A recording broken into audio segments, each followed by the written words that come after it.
Morgan Cannon. And yeah, we are going to be hanging out with you guys throughout the entirety of the first round of the NFL draft. Morgan, this is set to be a pretty exciting night. I know a lot of fans are going to be locked in to seeing what the Lions specifically do at pick 17, but we got a good ways to go before we get to pick 17. Yep. Strap in, folks. Get your snacks, your drinks, whatever you need. Get the kids down for bed. And I'm excited for this draft because there's a lot of unknown, bro. Like usually, I feel Hmm. like I feel like usually there's more of a consensus, you know. But I don't know if Like there is even with this at year. least like the top five, right? Like you would think that Yeah. there's a pretty big consensus with the top five. Before we get to that though, you did mention something about snacks. If you guys are watching us over on Twitch or YouTube, you can see on the screen we have the Righteous Felon promo code that you guys can currently use. This code is only active until Monday. So this is a very, very limited time. You guys know if you listen to the podcast on a pretty regular basis, we love Righteous Felon Craft Jerky. It is some of the best jerky out there. And this is coming from somebody who doesn't really eat jerky like that, but I'm talking about some amazing flavors, whether it's like packs of jerky, meat sticks. Morgan, they recently had like a duo like meat stick that came out where it's like the hickory beef stick with like a cheddar cheese stick next to it. Yeah. Fire. Had it for the Okay. first time the other day. Absolutely delicious. So if you guys have ever wanted to try Righteous Felon, we're getting the ad read out of the way. I'll probably plug this a few more times. But if you want to get that, if you want to try out Righteous Felon for the very first time, this is a perfect time to do it because you can get such an amazing savings. 26% off your order using the promo code that's shown on the screen, draft POD 26. All you gotta do is go over to the website, plug that in at checkout, and you will be good to go. And I think you can actually use it more than once. So again, Yep. if you want to order today and then order again tomorrow, it's a really good deal to kind of take advantage of right now. But getting back to what you were saying, Morgan, about like the draft kind of like being pretty interesting, like in terms of like not really knowing how it's going to unfold. Like I think outside of everyone being pretty consistent that like, hey, Ferdinand Mendoza is more than likely going one to the Raiders. I do agree. Like I think it's still pretty. It's a pretty big toss up, even at like what the Jets are going to do at two. Like, are they going to go Averill Reese? Are they going to go David Bailey? Is Ruben Bain still in the mix? Because I know he was a favorite for a long time to go to. It's going to be interesting to see how that all unfolds. Yeah. I this the top 10 is gonna be funny, man, because I feel like some stuff might happen that hopefully it's good for us. I just wanna if we're watching this, guys, we just want as many like quarterbacks, receivers, Jeremiah Love, all them guys to go early and just keep on pushing stuff down to the Lions neck of the Hmm. woods. You know what I mean? And yeah, someone already said Brad's going to trade up for a tight end. I hope he doesn't trade up for a tight end, but I'm not gonna lie, I wouldn't be shocked if he traded up, man. That's not going to shock me. I don't know. If the pick was like, because I think Ryan made a pretty interesting like case for Kenyon Sadiq at 17. And I know no one wants to see tight end at 17, but like that was I think Ryan probably made the best argument that I could see for that being the move. But I think if that ends up happening, like the corresponding play has to be like either on the same night or at least tomorrow night. You would have to think like Sam Laporta is getting moved, right? Somebody would be, man, because that would be overkill in my opinion. Like I know it's BPA, Hmm.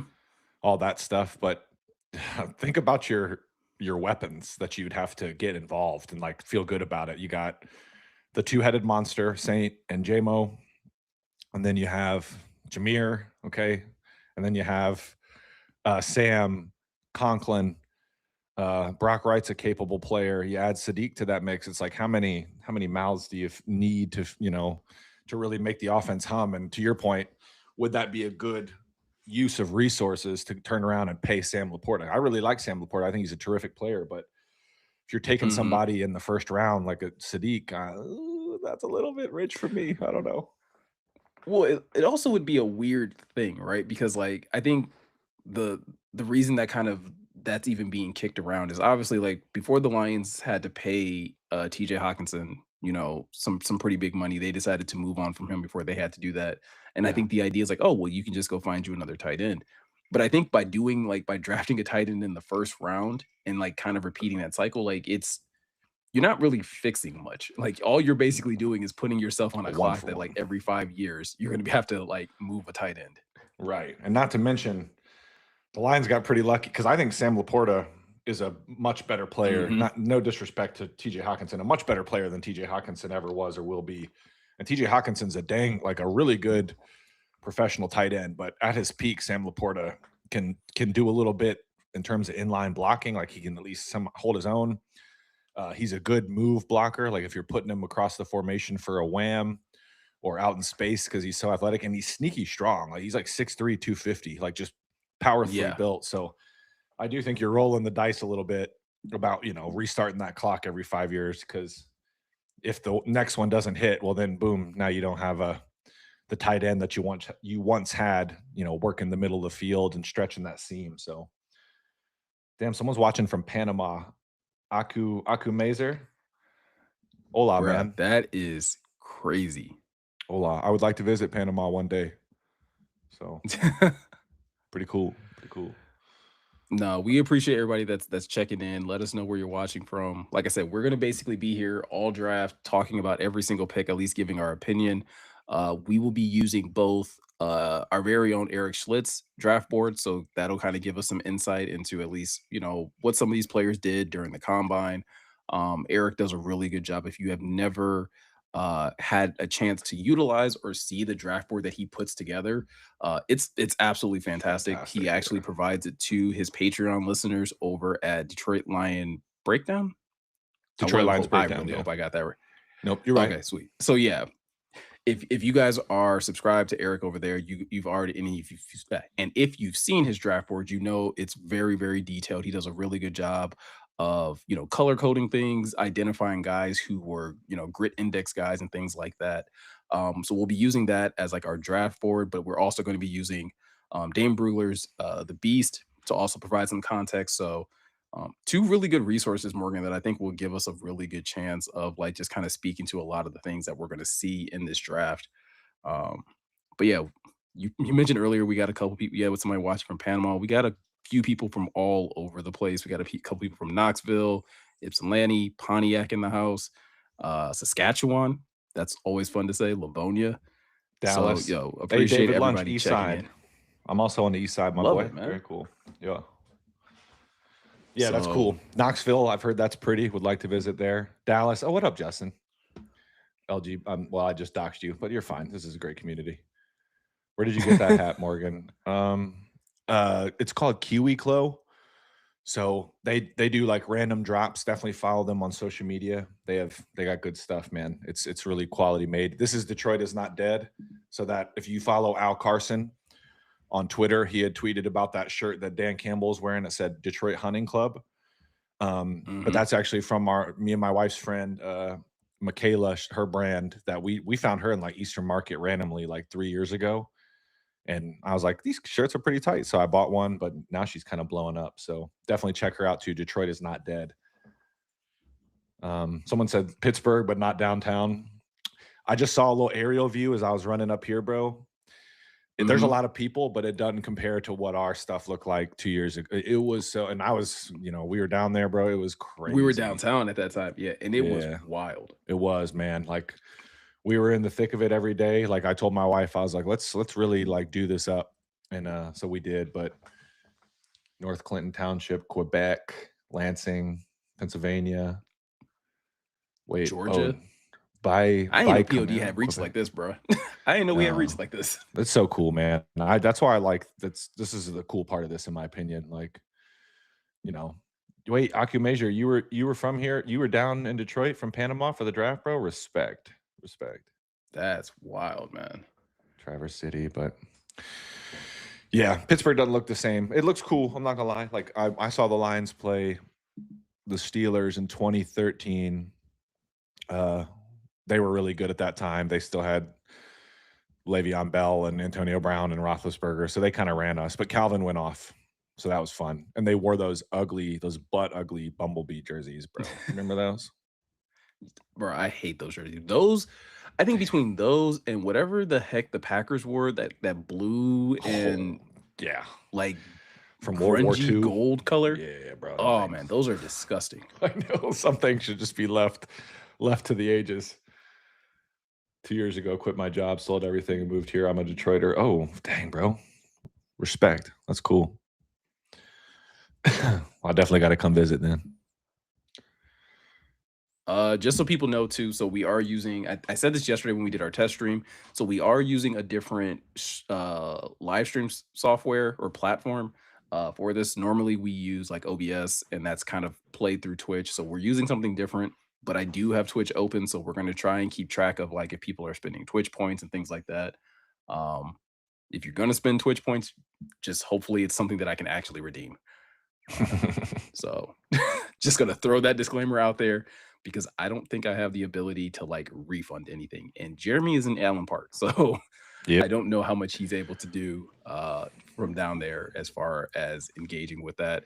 One thing that I think we should probably get out of the way though, Morgan, before the draft kicks off. Well, it's officially started. It's officially 8 p.m. I got the TV on over here, but I think one thing we should probably get out the way: are we tipping picks or not? I'd rather not, but chat, what do y'all think? I'd rather it be surprise, man. Like, let's just all experience it live. There's like 122 you in Twitch, probably a couple more hundred on YouTube. It'd be, I don't know. What do you think, Miko? I mean, I'm right there with you. I don't even have Twitter open. So I'm kind of with you. I would rather it just kind of be a surprise. Especially the Lions pick for sure. I mean, I know there's probably not a huge level of intrigue or like care about the other picks, but I think if we can just kind of agree as agree to that as a chat, we're not gonna tip picks.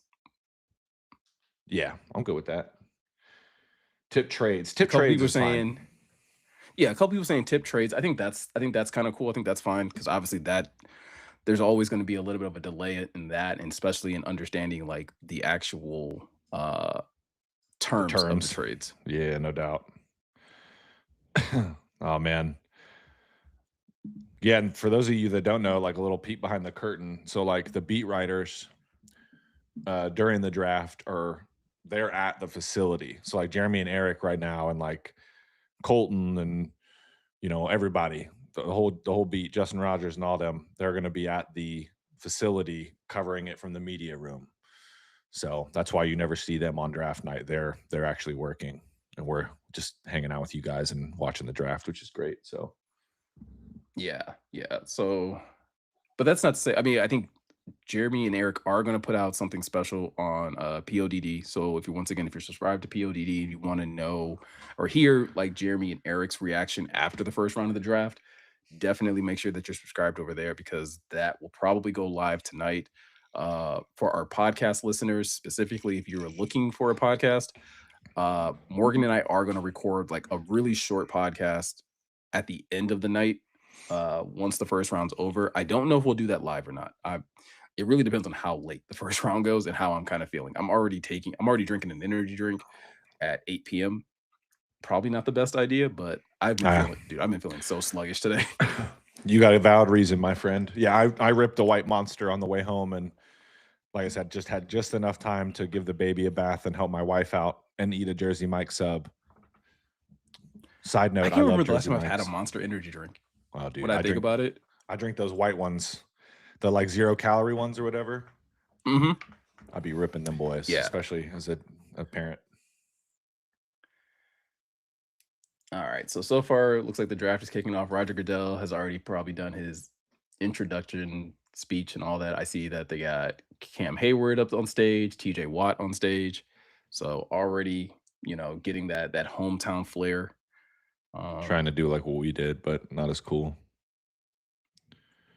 I mean, they only had 2 players. That kind of shows you how terrible Pittsburgh is. Yeah. Well, hey, they beat us. Dang it. That was the most frustrating game, man. Dude. That irked me, bro. Tactical Puma, I do wonder, like, you get booed every single year at the draft. Like, do you think it still bothers Roger Goodell at this point? No, he makes $40 million a year. He doesn't give you know what. No, I don't think so. I think like I think at some point in time you just kind of like buy into the gag because it's Yeah. that's essentially what it is at this point. Like it's not even like legitimate feedback that you can take serious.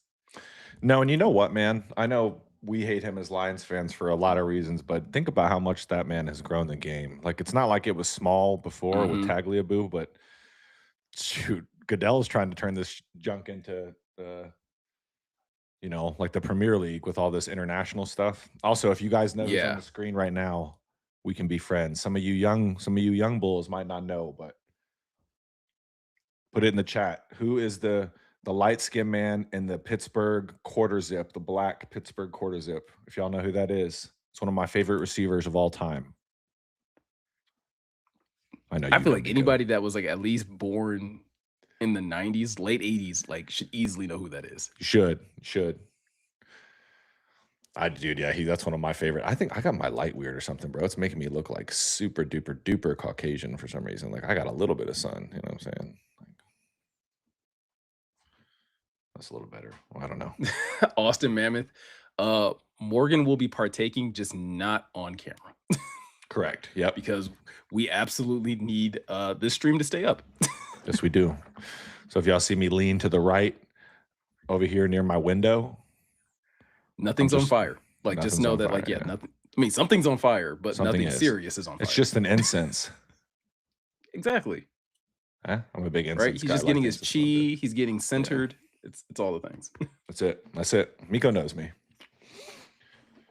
Terry Bradshaw, man, I needs think to that's get the off craziest TV. thing. Like we've been talking about who the first pick is for so long. The fact that like that should be the fastest pick that comes in. Yeah, you been had your time, brothers. I still Like remember the Stafford pick, bro. Like, they used to agree to the pick before back in the day, the like before day the draft. before, yeah. Yeah. Yep. I'm so curious on like I said, we talked about it earlier for anybody that's just jumping in. Um Hell, let's do this. Like, who do you guys think will be the top 5 picks? Like, how do you think the top 5 picks will go? That's a good Because I think, like, I don't know. I'm being so honest, man. Like, I don't know if I could like nail that even like 90% of the way there. I go Mendoza, Maui Noah. Maui know at 2? No, not two, just a general top 5. Just a Okay, general just in top general. 5. Yeah, Okay, yeah, got yeah. you. I don't know. Yeah. I don't know. Styles, maybe. I don't know. Like Styles got some like you know That's what what I I'm mean? saying. Like, Styles would make a lot of sense. I feel like that's a top 5 pick somewhere. Yeah, I think you go Mendoza. I'm gonna go Mendoza, Bailey. Okay.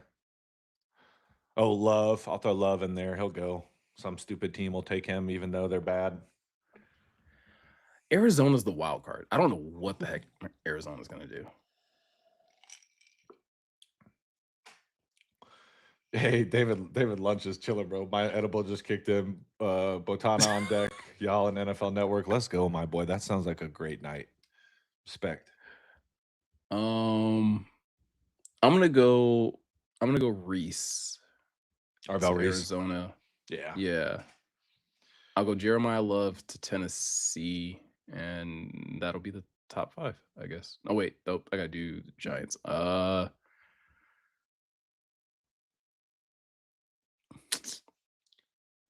Yeah, let's go Sunny Styles to the Giants. Chat, how bad would y'all freak out if like someone said earlier, sorry, I can't see it anymore, but if the Lions traded up to 12, like what if Caleb Downs makes it to like 12, bro? Bro, I would. So I saw this happen. I saw you guys discussing this in Slack. So Yep. this is my thing with Caleb Downs. Would you rather trade up to 12 for Caleb Downs Uh-huh. or just take Keontae Scott at 50? Oh, now that is a valid question. I guess it depends on who else is around. At that time. Yeah. But man, Because like that's where like on like peeking into Slack and seeing you guys discuss that, I was like, listen, if Caleb Downs falls to 17, I'm all on board, right?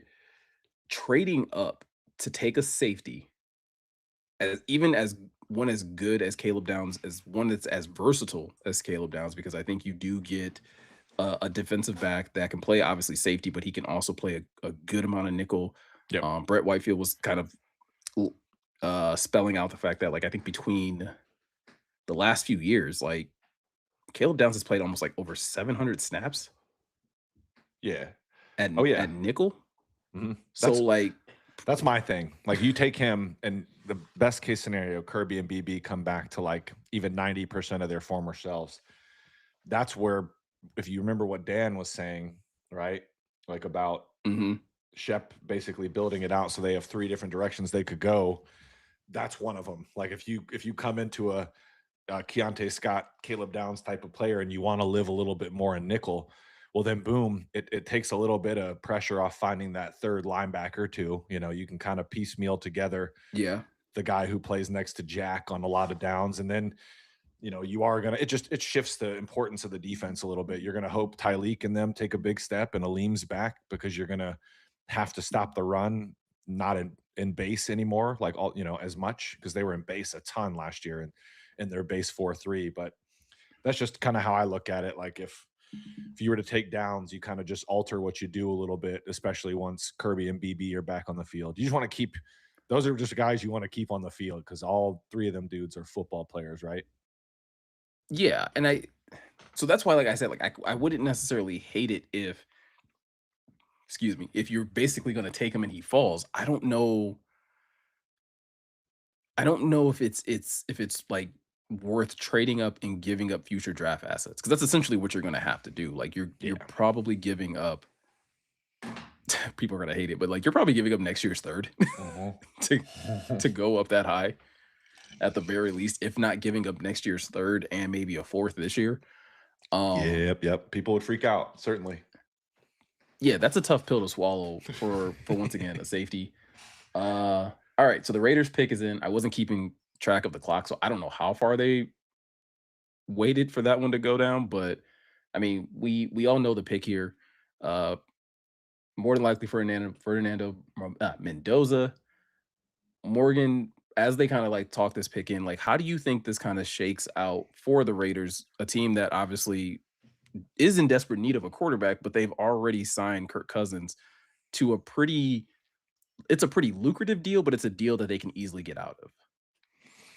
Yeah, I don't know, man. That's a roster that's kind of barren right now. They need a lot. Like think 2021 Lions where they're gonna have to eat some bad contracts and just, eat that dead cap likely all at once.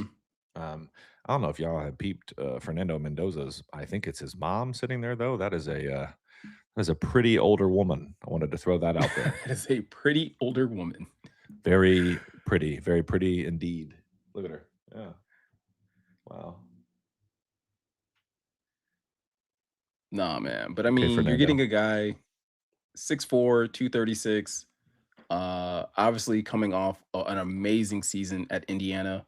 Uh 72% completion percentage, 3,535 passing yards, 41 touchdowns to 6 interceptions, along with 7 rushing touchdowns. So a guy that is uh, not just a pocket passer, which I think is interesting because when you look at Eric's NFL style comp, he comps him to Jared Goff. And maybe I just don't remember how mobile Jared Goff was early in his career, but I do feel like Mendoza has more movement to him at this early stage in his career.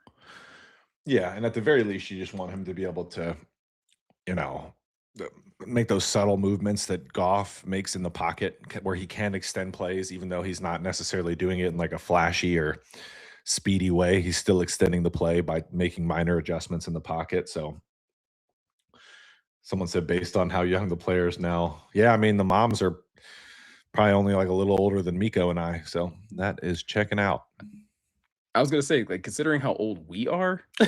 I think That's like everything is getting like closer and closer in age. We're like, oh, that's not that far off. no, it's not. I think that all the time, you know. It's like, listen, it's not my favorite thing to like reflect on when it's just like, oh wait, like there's a good 10 years between me and this player that's getting drafted right now. Oh yeah. I mean, yep. It's about to be 20. It's like wild. Oh, Um, but oh, yeah, I mean, the Raiders in Mendoza, I think, according to Dane Brugler, they're getting a guy that quickly lines himself up to targets with snappy load and release, throws with a high level of anticipation and good ball placement, smart pre-snap, understands where to attack vulnerable matchups. Those are definitely a lot of qualities that I think Jared Goff gets a lot of credit for as well in his style of play, which listen, everybody loves the big arm quarterback. Everyone loves the freaky athlete, but sometimes you just need solid quarterback play, right, Morgan? yes. It's almost like in a basketball comp, like that point guard who is just a really good point guard, even though nothing's really flashy. Like his handle's not that saucy. He can shoot the ball pretty well, but he like knows where to go with the ball, knows what read to make, and that's similar to like this style of quarterback. Um, because you'd obviously like to have. Oh, okay, never mind. Oh, okay. Looks like we lost Morgan for a second, but I'm gonna try to get him back. But like Morgan was saying, I think to the point that he was making about Fernando Mendoza, like you do get a guy that is more like traditional quarterback, right? It's not going to be super flashy or super sexy in a lot of ways, but I think the Raiders don't need super flashy or super sexy right now. They need solid quarterback play. It looks like the Jets pick is in, so it's going to be interesting to see who this is. Is this David Bailey? Is it Ruben Bain? Um, a lot of defensive options that they can go with, and I think after trading away Sauce Gardner and Quinnen Williams last year, Morgan, that is definitely the side of the ball that they kind of need to replenish some of that talent. Yeah, I fear for AG's job if not. And sorry about that, folks. I think our power just flashed again. So we live on the east side of Detroit, and I wasn't at home today, but they kept like two different times. Like the power went out and came back on, and I texted my wife. I was like, "Y'all good?" or like, "What's going on?" So I don't. DT's Oh on there. man, DT's on that. You know what? Again. Um, I was gonna say it's starting to get warmer here in Michigan too. So like, it's weird how like warm weather can cause your power to trip a little bit, but we're good. Um, Waiting to see Roger Goodell kind of come to the stage and announce this pick. It's crazy once again how this pick has gone from like I think early on it was Ruben Bain, and then kind of as things kind of unfolded, David Bailey kind of got in the mix. I do wonder like how much of an overreaction things have been with Ruben Bain in regards to like his short arms, quote unquote. And it's like yeah. dude was an effective pass rusher. Man, and listen, Bane wins in a lot of the same ways as if y'all are hip to the Detroit high school like legends, but BG, Brandon Graham, short, Mm, stocky, can win with leverage, just knows just a football player. So I get it, short arms aren't ideal, but at the same time, he's gonna be all right. He's been all right this whole time. It's not like they're playing slouches. right. All right. Pick is in. Let's see who the Jets are picking second in the draft.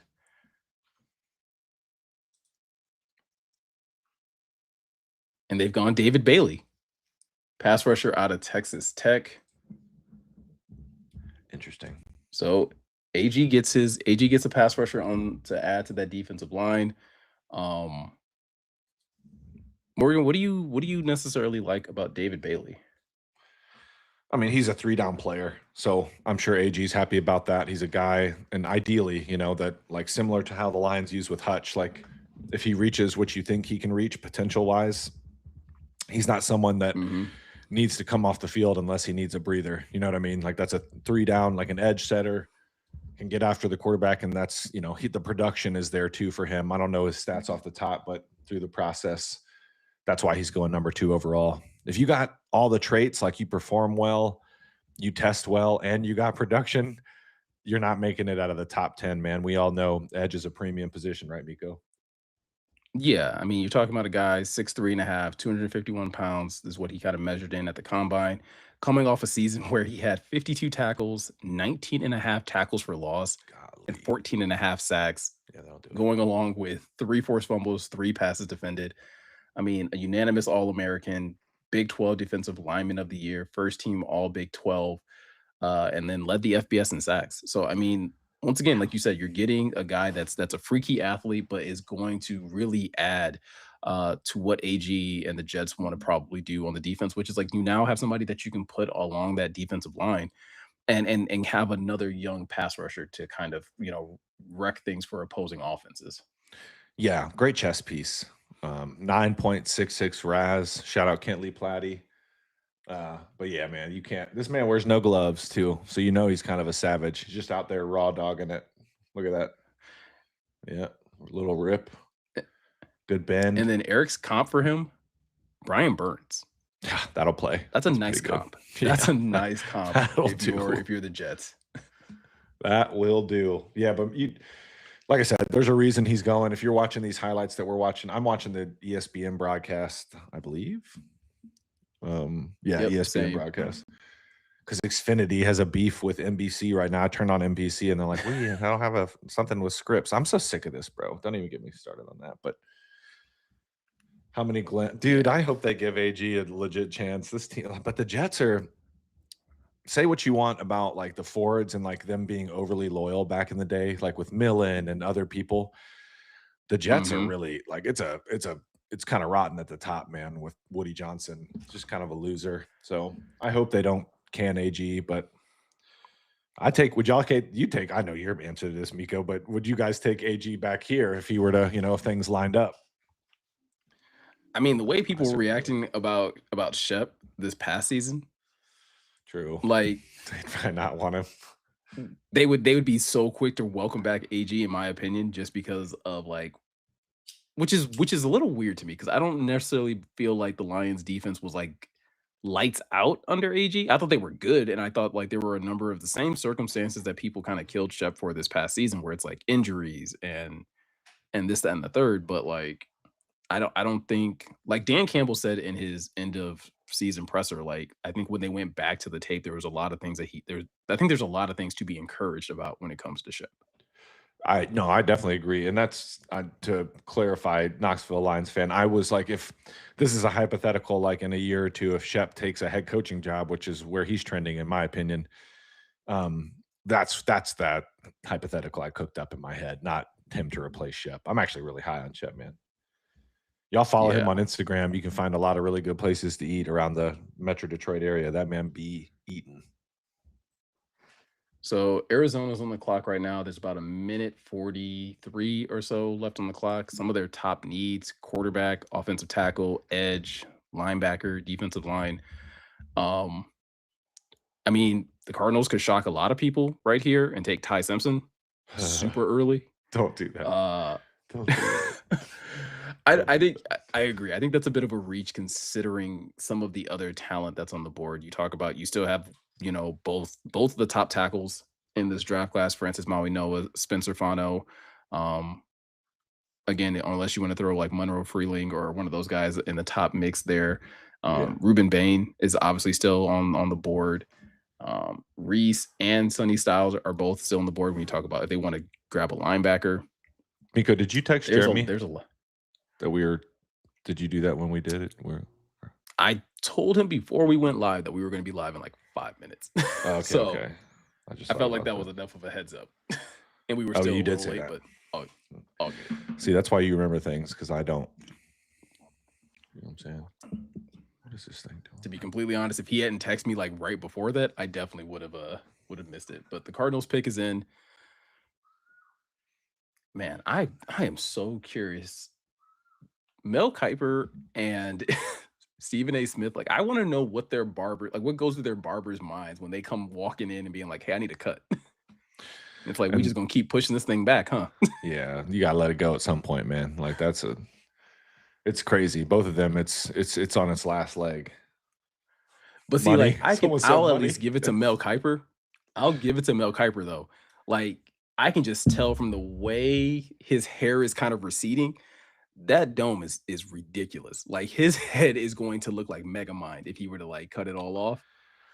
Bro, Stephen A. Smith, all he's really got to do is grow a beard. Like that's why I'm so lucky. Because I got a big old head, bro. Like I'm on the last button of this hat. You feel me? But I don't have my hair is thick, thank God. Because I'd be in the same boat old Mel is in, just with a big old dome. It's not good.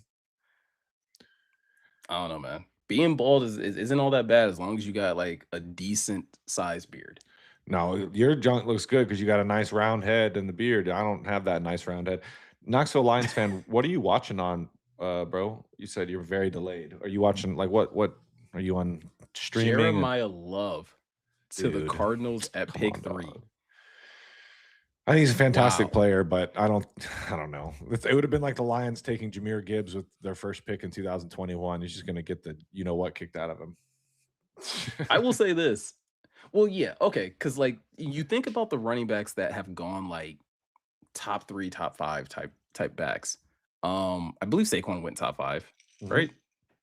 And that team Do sucked, you and feel like yeah, do you feel like Jeremiah Love is in that category of back?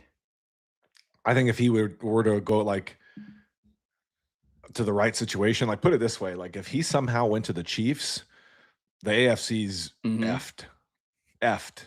Because like him and an Andy Reid offense with like other, like you got Mahomes, you got a lot of weapons, that would work. But like the Cardinals, bro, like I don't know much about the Cardinals offensive line now. I think it's not terrible off the top, but I don't really get.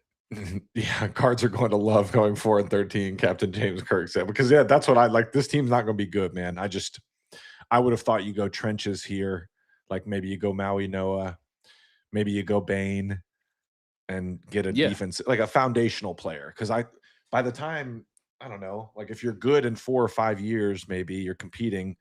No, Jeremiah Love probably got a lot of tread on that tire. If you don't like, they've managed Jameer's workload so well. Knock on wood. Like Mhm. it's a little bit different of a situation, but they took Jameer in 2023. They took a running back in their third draft after they had built up the foundation. You know what I mean? I don't know. I hate this pick. Yeah. I mean, listen, last couple years with Jeremiah Love at Notre Dame, in 2025, 1,372 yards, average 6.9 yards per carry for 18 touchdowns on the ground. Combine that with another 3 in the passing game. The season before that, though, still 1,125 rushing yards. Once again, still average 6.9 yards a carry, 7 touchdowns.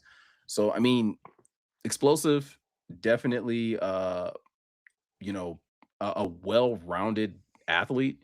Yeah. Um, Brugler kind of describes in this one of just 4 running backs weighing at least 212 pounds to run a 4.36 or faster. Electric feet to cut laterally, adjust his path, and escape grasp of defenders. Uses signature hurdle in open field. Listen here, you ain't gonna be doing a whole lot of that No, this I wouldn't week. recommend it. I would definitely keep your feet on the ground. Yes. Um, but I think like when you look at the production, like I'm kind of with you. I don't know if I necessarily love this pick for the Cardinals at 3, but if you're trying to go best player available type of route and with a team that has so many needs, Fair. I I I don't hate it in that regard, right? The Nope. Cardinals still have James Conner, so they still have a running back that he can kind of share the backfield with and kind of share the load with. So it's not like if they manage this correctly, it's not like this is a guy that you should be giving 30 plus carries to week in, week out. No, and maybe they address the offensive line other ways, and maybe they have a pretty good because a good running game can make a bad roster look at least halfway decent because you can control some football games depending on the matchup. So we'll see. I mean, he's a great player, fantastic. Like Eric's comp to him in his doc is Nick Chubb, so a little bit different because I think Chubb came in Mhm. closer to that 225-pound mark. So um, why is Rossini's husband standing in the corner? Rossini. Oh no! Oh no! Oh, I was I'm not like, touching that one. I'm dog. not touching that one. I thought he was saying someone else's name. You were trying to say Diana Rossini. Oh boy, yeah, that's funny. So I will say this: so far, the picks that the players that I thought would go in the top 5 have gone, just not in the order. I didn't have Love going to uh to the Cardinals. We'll see what the Titans do here. Um, I think I had Bain and Styles in the top 5. So with the Titans on the clock, once again, they still have options at both of the top linebackers. They still have the option to go out there and get Ruben Bain. They want to add to their offensive line. give Cam Ward a little bit more help in terms of protection, they can definitely go that route as well. Some of their top needs, according to our very own Eric Schlitt, wide receiver, edge, running back, offensive line, and linebacker. Yep. Someone said it's cool that they're making them sign the top. The tops cards look good. They're signing the tops cards on page, but like on stage on page. I got some today in the mail. I had bought some off eBay, bro. Mhm. Like, look at this. Look at this JMO, bro. It's clean. That's beautiful. Yeah, it's little. I got a bunch of them. I love eBay, bro. I'll be sniping on there. I got a bunch of Jameer. Actually, Ryan put me on because I had forgotten they dropped. But it is cool because I mean I didn't have any problems with Panini, but these tops cards do look nice. Yeah. Someone I said gotta no say this. tipping. Who Robert tipped? Salah has one of the shiniest Oh, bald dude. heads I've ever seen. That Like, I thing don't know how is. you get that type of gloss. He buffs it, I think. Hits it with the You little, got to. Like, he must have got that done in the hallway before he came into the Man. came into the war room. Wait, did someone tip someone tipped a pick? Someone did tip a pick. Oh, I didn't see it. Where is it? Hold on. Carnell Tate, number 4 to the Titans, Uh, wide receiver out of Ohio State. uh, Again, I think this is a solid pick in terms of what the Titans need. yeah. Uh, Got to help out the quarterback, you know? yeah, because I'm outside of Calvin Ridley. Can you name one of their other receivers, Morgan? Dude, I can't. I don't think. That's wild. Titans. They did have a rookie last year that kind of went off. And I cannot remember his name.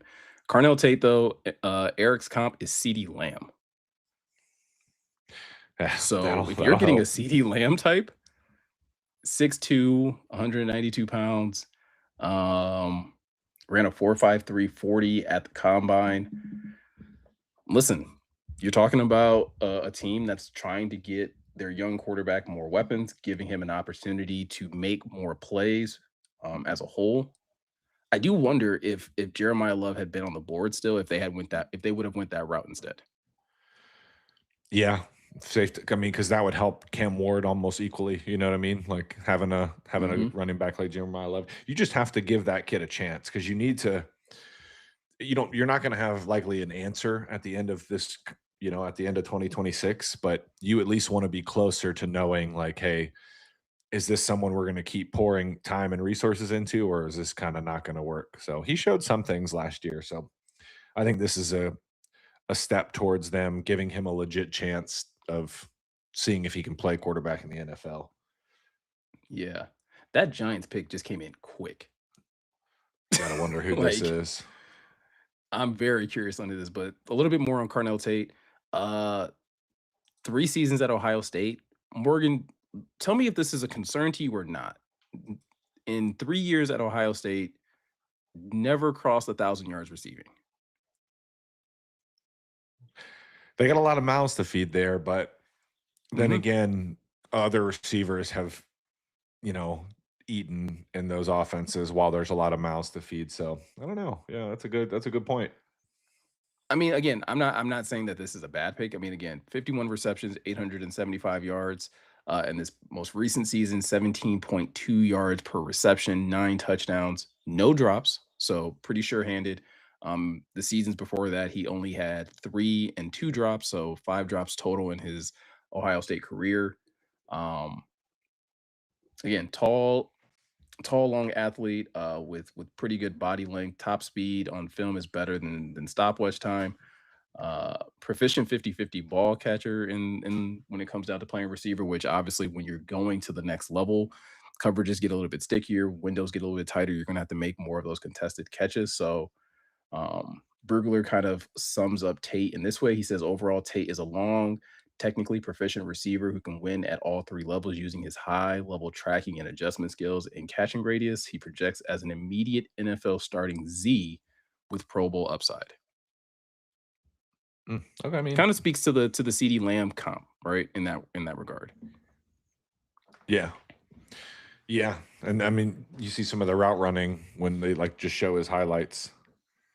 It's crazy, you know what I mean? Like he's so shifty at the top of his route, like he's impressive. So Yeah.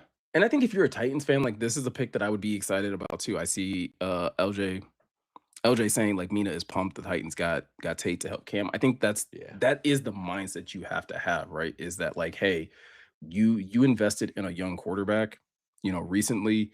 Make sure that you're getting him the weapons that he needs to be able to kind of make plays. And if you can go out there and get a guy like Carnell Tate, a move wide receiver that can kind of play a number of different roles, I think that's one of the things that makes CD so dynamic in the NFL right now is that like he is kind of like a more of a prototypical Z, but he kind of moves all over the place. And so if you can do the same thing with Carnell Tate, where you like sometimes you'll have him outside, sometimes you'll have him at the slot, sometimes you're going to have him in motion a lot. You can do end arounds, you can do screens. Like if you can do a lot of different things with him, that's going to really help the Titans kind of open up their offense. yep, yeah, you got to. I mean, to your point too, they a lot of the times to get CD into the matchup they want, they will move him into the slot too. So they really do move him all around. He's that kind of player. I hate when the Lions kill the Cowboys as of late, knock on wood, but Hmm. CD always gets off, I feel like. With the Giants on the board, so obviously I think there's a lot that they can do with them recently hiring John Harbaugh. Right? John? Which Yep, Harbaugh do they have? John. It's John. Okay. John Wait, Harbaugh over yeah, there. I think they obviously having Jackson Dart, Cam Scatterbo, um, Malik Neighbors on that offense. They could always add another option, right? On the outside. I think losing Malik Neighbors last year, believe it was an ACL injury, right? yeah, yep. Um, so I mean, could this be a similar situation where like, hey, you want to give Jackson Dart as many weapons as you possibly can? Um, Or do you look to add again to that offensive line? Do you look to add maybe to your defense? I think that's going to be something that's pretty interesting to see. I'm seeing in the chat, and I don't know, Morgan, if you can maybe look this up and kind of confirm it. There has been a trade between the Browns and the Chiefs. People are Let me saying see. that the Chiefs are trading up to number 6, and they're giving up picks number 9, number 74, and pick 148 to come up to pick 6. Let's see. And yeah, I'm just now seeing it on the screen. So Browns are trading up to 6 with KC. Yep. Um, yeah, you would probably think tackle, right? I mean, at this point, Yeah, like, is there any weapon that's still on the on the board that they would entice them more than a someone to protect Mahomes? That's the only thing I'm trying to think of. Like, I mean, obviously Makai Lemon is Dane Brugler's number 2 yeah, wide receiver that's still on the board. Jordan Tyson is wide receiver 3. They could obviously look at Sadiq if you're looking for a Travis Kelsey kind of replacement down the road and you want to that'd be get a you a good one. nice Yeah, tight end that again, Kenyon Sadiq is pretty well rounded as a tight end in terms of being a solid blocker and a good receiver. Um, Trading up to 6 though to make that type of pick would be a little eye opening. yeah, yeah. That would be like I turned off my stream now, so I'm literally just reacting live with y'all. So I mean, you talk about some of Kansas City's needs. Eric has them listed as edge, defensive line, wide receiver, cornerback, which again the top corners are still available, and linebacker. So that's going to be interesting. But the Giants are currently announcing their pick. So this we'll see who is the number 5 pick here. Let's see, turning on my. Dang it.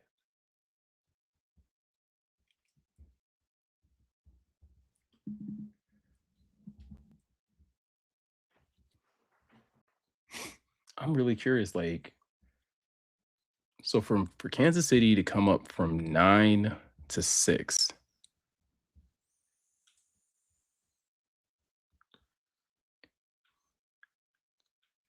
Yeah, Hmm. I'm trying to. I almost feel like it might be like one of like the linebackers.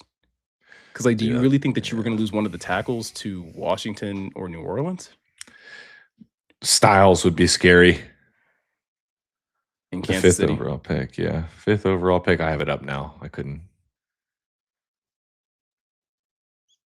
Fifth Oh overall my, pick is Arvell Reese, yeah. linebacker out of Ohio State. So I think this is what back to back first round picks for the Giants, where they've taken a linebacker. Because didn't they take Abdul Carter? Was that last Last year or was year. that 2 years ago? I think that was last year. Man, these drafts are blurring together for me. Yeah, we getting kind of old, man. You know. But I mean, Arvell Reese is, from everything that I've like heard about him, like obviously listed as a linebacker, but more of like kind of like pass rushing linebacker in a lot of ways, right? Yeah, definitely. Super, super athletic. Like can bend the edge, look to where he's like got some like not he's not I'm not calling him Von Miller, but like getting like almost parallel with the ground, like when you're bending the corner and running the hoop, like that's some special stuff. So he's got that elite Mhm. trait. David Lunch, is that true? You have the beast open, right, Miko? David Lunch said he's #1 player on the beast. Let me pull it up. Well, I will say Eric's comp for Arvell Reese, Yeah. uh, Abdul Carter. Well, So yeah. Yeah. they've got, Couple of them yeah, now. and Dan Brugler does have him as his number 1 player. Dang. Um, 2025 season, 69 tackles, 10 tackles for loss, 6.5 sacks. Consensus All American, first team All Big Ten linebacker of the year, 6'4, 241. Eric has him kind of classified as more of like a Sam slash Will linebacker. So again, kind of speaks to what we were talking about. Like maybe not your traditional middle linebacker, but somebody that you can kind of play on the edge. The first thing that comes to mind though, Morgan, is like if you're the Giants, I'm assuming you're taking offers on Kayvon Thibodeau, like as of right now. You would think so because he's coming up where you have to you pay him, and now that you like we just talked about, they got a good amount of money and resources already dedicated to that room. So, and just kind of the pass rusher, linebacker hybrid. But Thibodeau will have a market. I don't necessarily think it would be the Lions just because he's not the best run defender. And if they want somebody opposite of Hutch, like long term, you need to be able to set some violent edges. But Mhm. yeah, you got to think he's going to have a market though, for sure. Yeah, I would think so. I mean, that's a pretty loaded linebacker slash pass rusher room. You talk about you just added Arvell Reese. You have Abel, excuse me, Abdul Carter. You have Brian Burns. Like that's a lot of bodies. And obviously, you can also always like. There's nothing wrong with having plenty of depth there, but like you just said, with Kayvon Thibodeau coming up on a contract extension and more than likely wanting to get paid, it would not surprise me if we see Kayvon Thibodeau get traded probably at some point this offseason. Yeah, and I see some people in the Twitch chat saying that it's not going to be, much from a cost standpoint, and I agree with that. Just because he only Mhm. does have the 1 year left on his contract, so it's like almost like a flyer rental situation. Because he's shown some good things. Like it's not like he doesn't have production, but is he? I don't necessarily think he's going to generate like a ton of. He's not going to be getting paid either with a capital P just because he hasn't had that kind of game, that kind of career yet. So, but there's time. Yeah. I think with the Chiefs here, we talked about again, them trading up to 6. I think a couple of options that you could talk about, uh, Mansour Delane is an option if you're Mm, talking about cornerback. Ruben Bain, once again, still on the board at this point, so they could go and get one of the top pass rushers here. Sonny Styles is still on the board, so they could once again get possibly the second best linebacker in this draft class. Or yeah, I think he's actually Dane Brugler would have him as linebacker 1 because he's more of a complete linebacker in a lot of people's eyes. So yeah, uh, yeah. it's going to be interesting to see what this pick is. Linebacker would make a lot of sense, honestly, for Kansas City. It would, but then I'm like, man, what if they got Makai Lemon? That would be a scary situation too, just with Yeah. Mahomes and Andy Reid. But I'm watching Well, the and plus they've had a lot of trouble. They've had a lot of trouble with the receivers. yeah, Like, that's kind of where my brain was going. Like you don't know what's going on with Rasheed Rice and the kid they took the other year. oh, Xavier Worthy. Yep, yep, Is yep. that? Yeah. Yeah, you're right. R&D Yeah. Lion saying, reporting Schefter Giants don't intend to trade edge Kayvon Thibodeau. Huh? Mansur Delane. All right. Oh well. Okay. They recently traded away. Who was the corner that they traded away to the Rams? Talking about the Chiefs. Oh, McDuffie. Yep. Yeah. So once again, I think this pick makes a lot of sense when you talk about adding to that cornerback room. Mansur Delane was Eric's top corner on the board. Really good athlete, 5'11", 187, ran a 4.38 at his pro day. More of a press man corner. Eric comps him to Quinyon Mitchell, which again, that's a nice comp. Yeah. That'll do.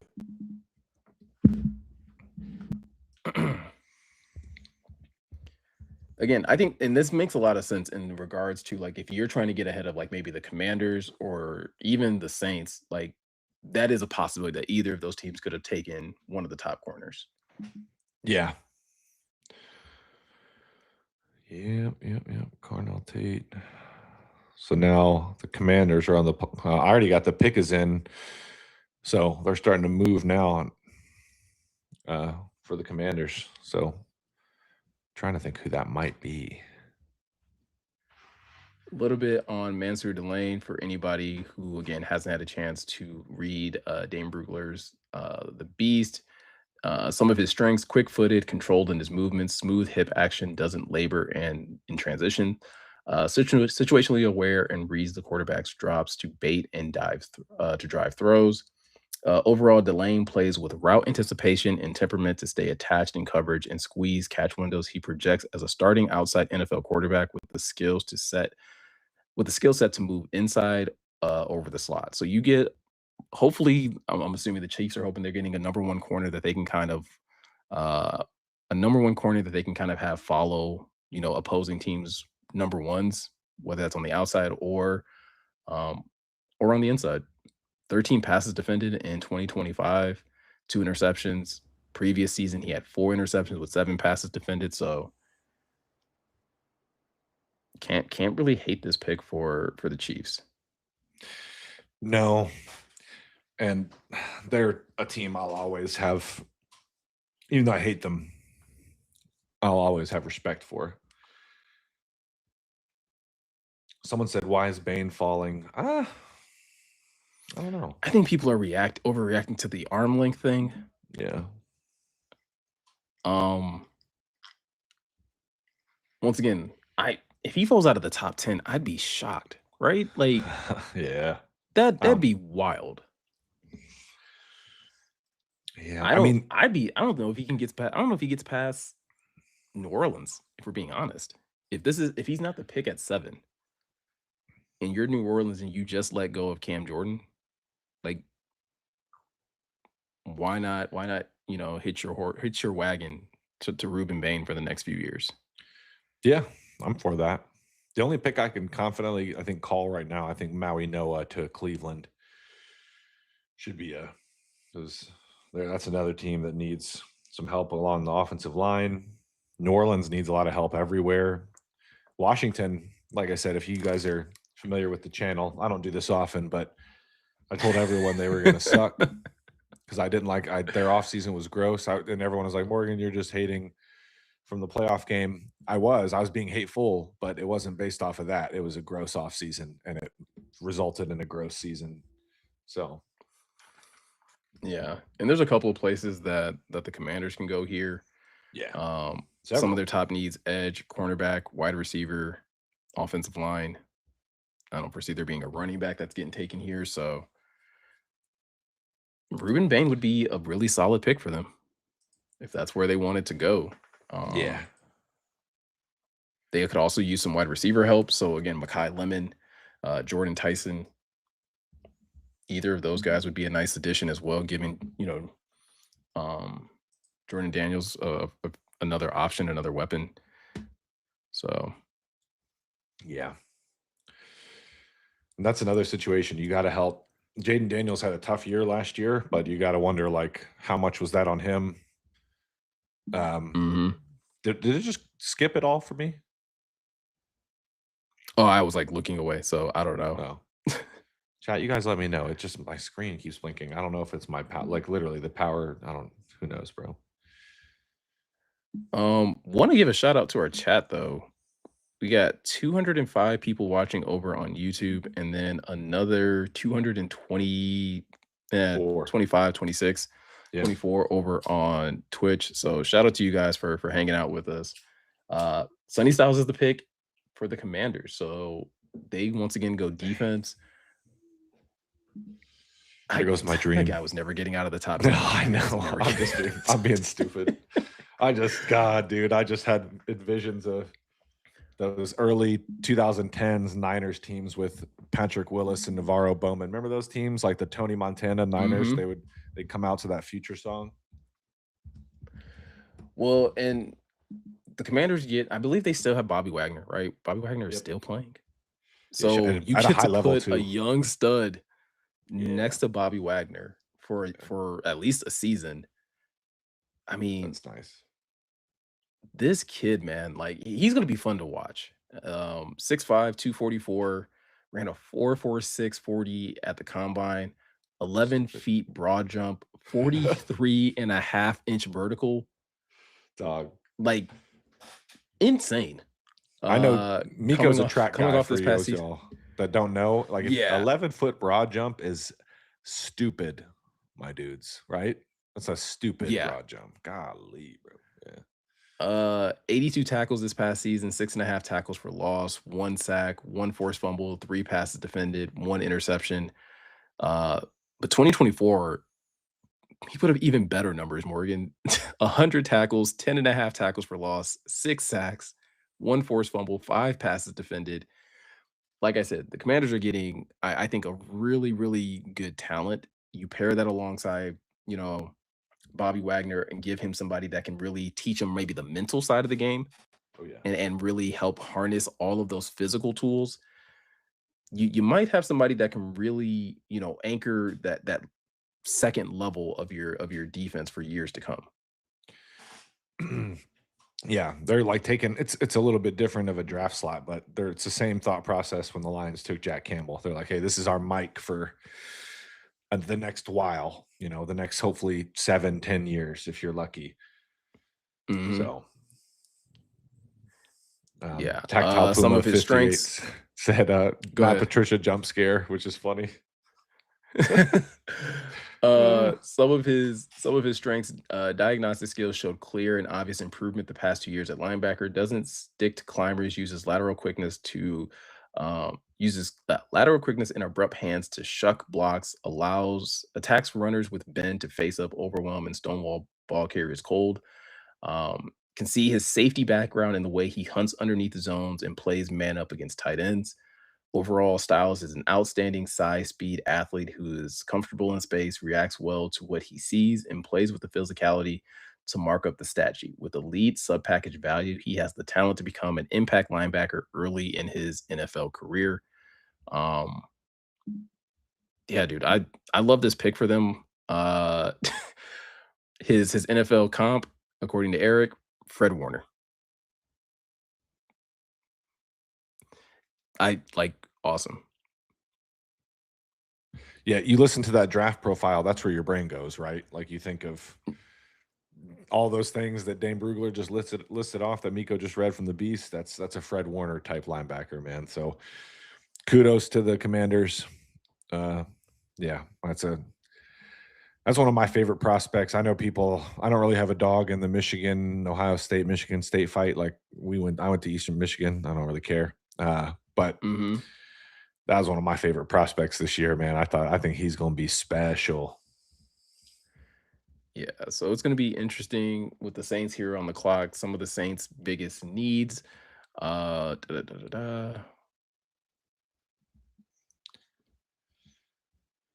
Why am I not finding New Orleans on Someone this? said Jason Archbold said Mike Payton is tipping picks. Is he doing it on Twitter, man? That's annoying. I don't even know if Mike's at the. No, let me stop. No comment. I don't know if Mike's at the thing or not, man. I don't know if he's at Allen Park or he might be at home. I'm not sure. I would think Ruben Bain here to the Saints.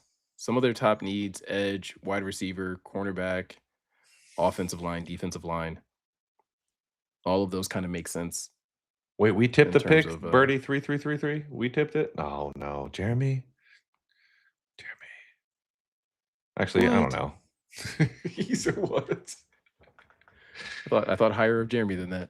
Yeah, we aren't tipping picks here on the stream. Just for everybody, anyone new joining, we're just reacting live, man. We got the little streams going, and we're just watching with y'all. You can tip trades though. You can Yeah. tip trades, just not picks. Let us know trades, Ace Appington, for sure, because it's fun to react to those. But Morgan, I've seen a couple people say it in the chat. We can definitely talk about this for a minute while it seems like everything's kind of on on commercial break for a second. But things are shaping up well. If you're the Lions and you want to tackle, Yeah, it's good. all of the top tackles are still available.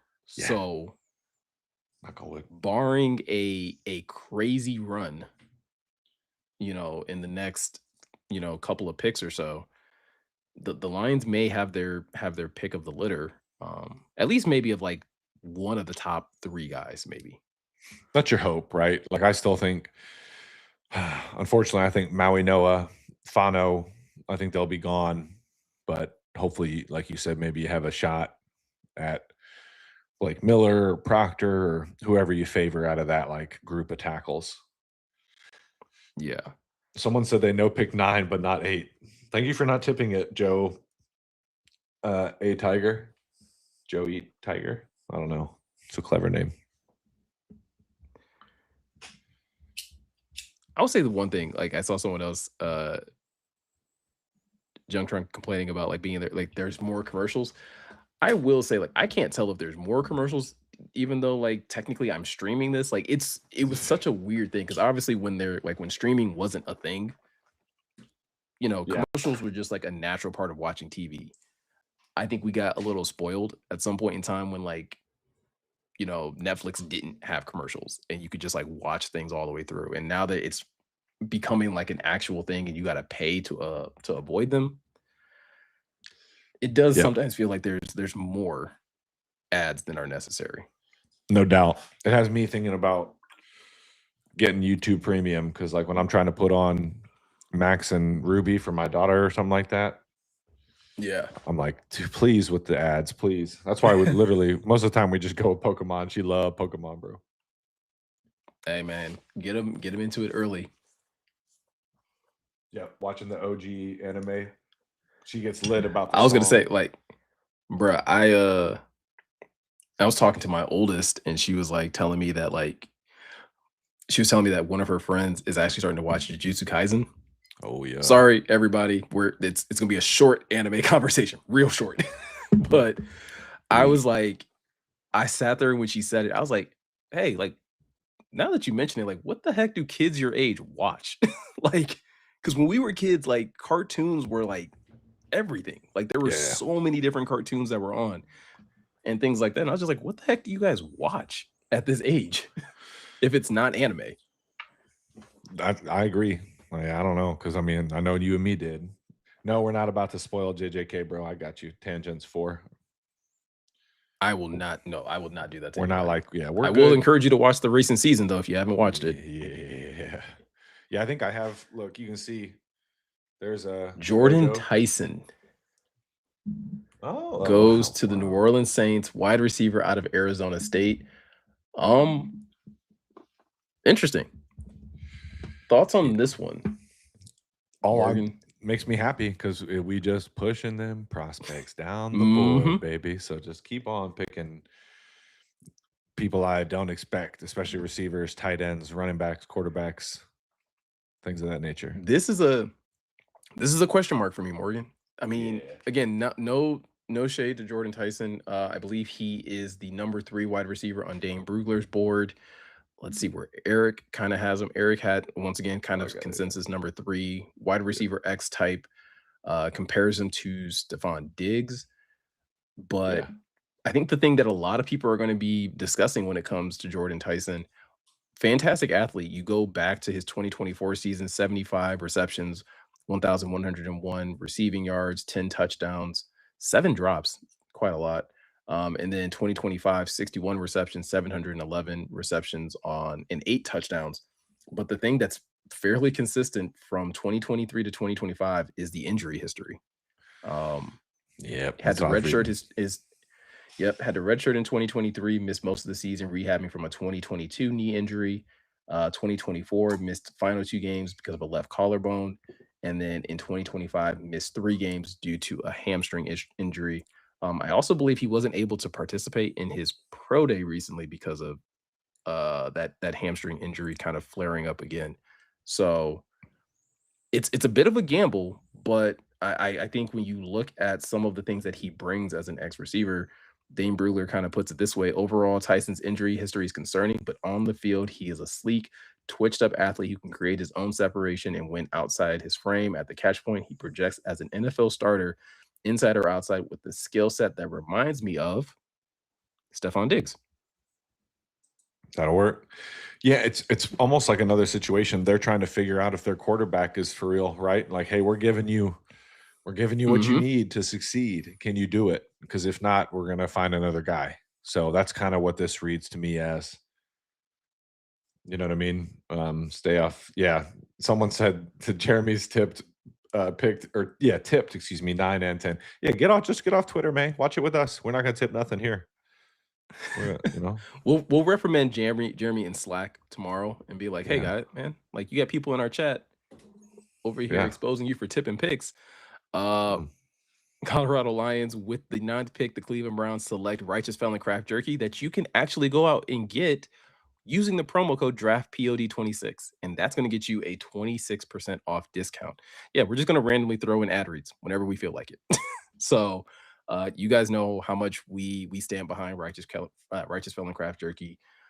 In my opinion, it is some of the best jerky that's out there. I got a couple of new flavors with this new promo code. They have like a it's basically like it seems like it's like Nelson Mandela inspired, but I haven't checked that one out yet. Uh Truffalo Bill, not for you. Hey, listen, not every flavor is gonna hit for everybody. I actually enjoy Truffalo Bill. Darth Garlic is probably my number one right now when we're talking about just like the regular jerky. Um, I think after that, Marilyn Monroe is another top one. So a couple flavors for you to check out if you've never um ordered from Righteous Felon. You can kind of do it, get a huge savings, and then try out some really fun flavors. If you're gonna go the meat stick route, Honey Heist or Foul Capone. You Either of those are fire. All of them sound good to me. I just need to place an order because it is good to have something like that to snack on. Been trying to be less of an a-hole with my eating too. Bruh, it's like my go-to way of getting protein in. And I do not say that as just like a part of the part of the ad read or anything like that. Like Makes it in if easy. you well, yeah, like if you're someone that's like a little bit into fitness, like the number one thing is like trying to get like a good amount of protein in, but like maybe trying to still keep your fats in check. Jerky does that hands down. Like I think most of like the bags of jerky, like in one serving, you can get like between like 16 to 20 grams of protein. Um and like the fat is like maybe like 3.5 grams of fat. So pretty nice. That's The really good. Browns pick is in. Could this be the first offensive tackle off the board? Once again, Ruben Bain is still on the board. That would be a nasty combination of him, Mason Graham, and Miles Garrett. Like that would be disgusting. Spencer Fano is the first tackle off the board to the Cleveland Browns at number 9. Interesting. That's Deathline, kind of a I am shocker. married. Listen, I am in a pretty polygamous marriage when it comes down to the gym, my wife, and God. That is my polygamy and anime. Like I'm multifaceted out here. I stay married to it all. I love it all.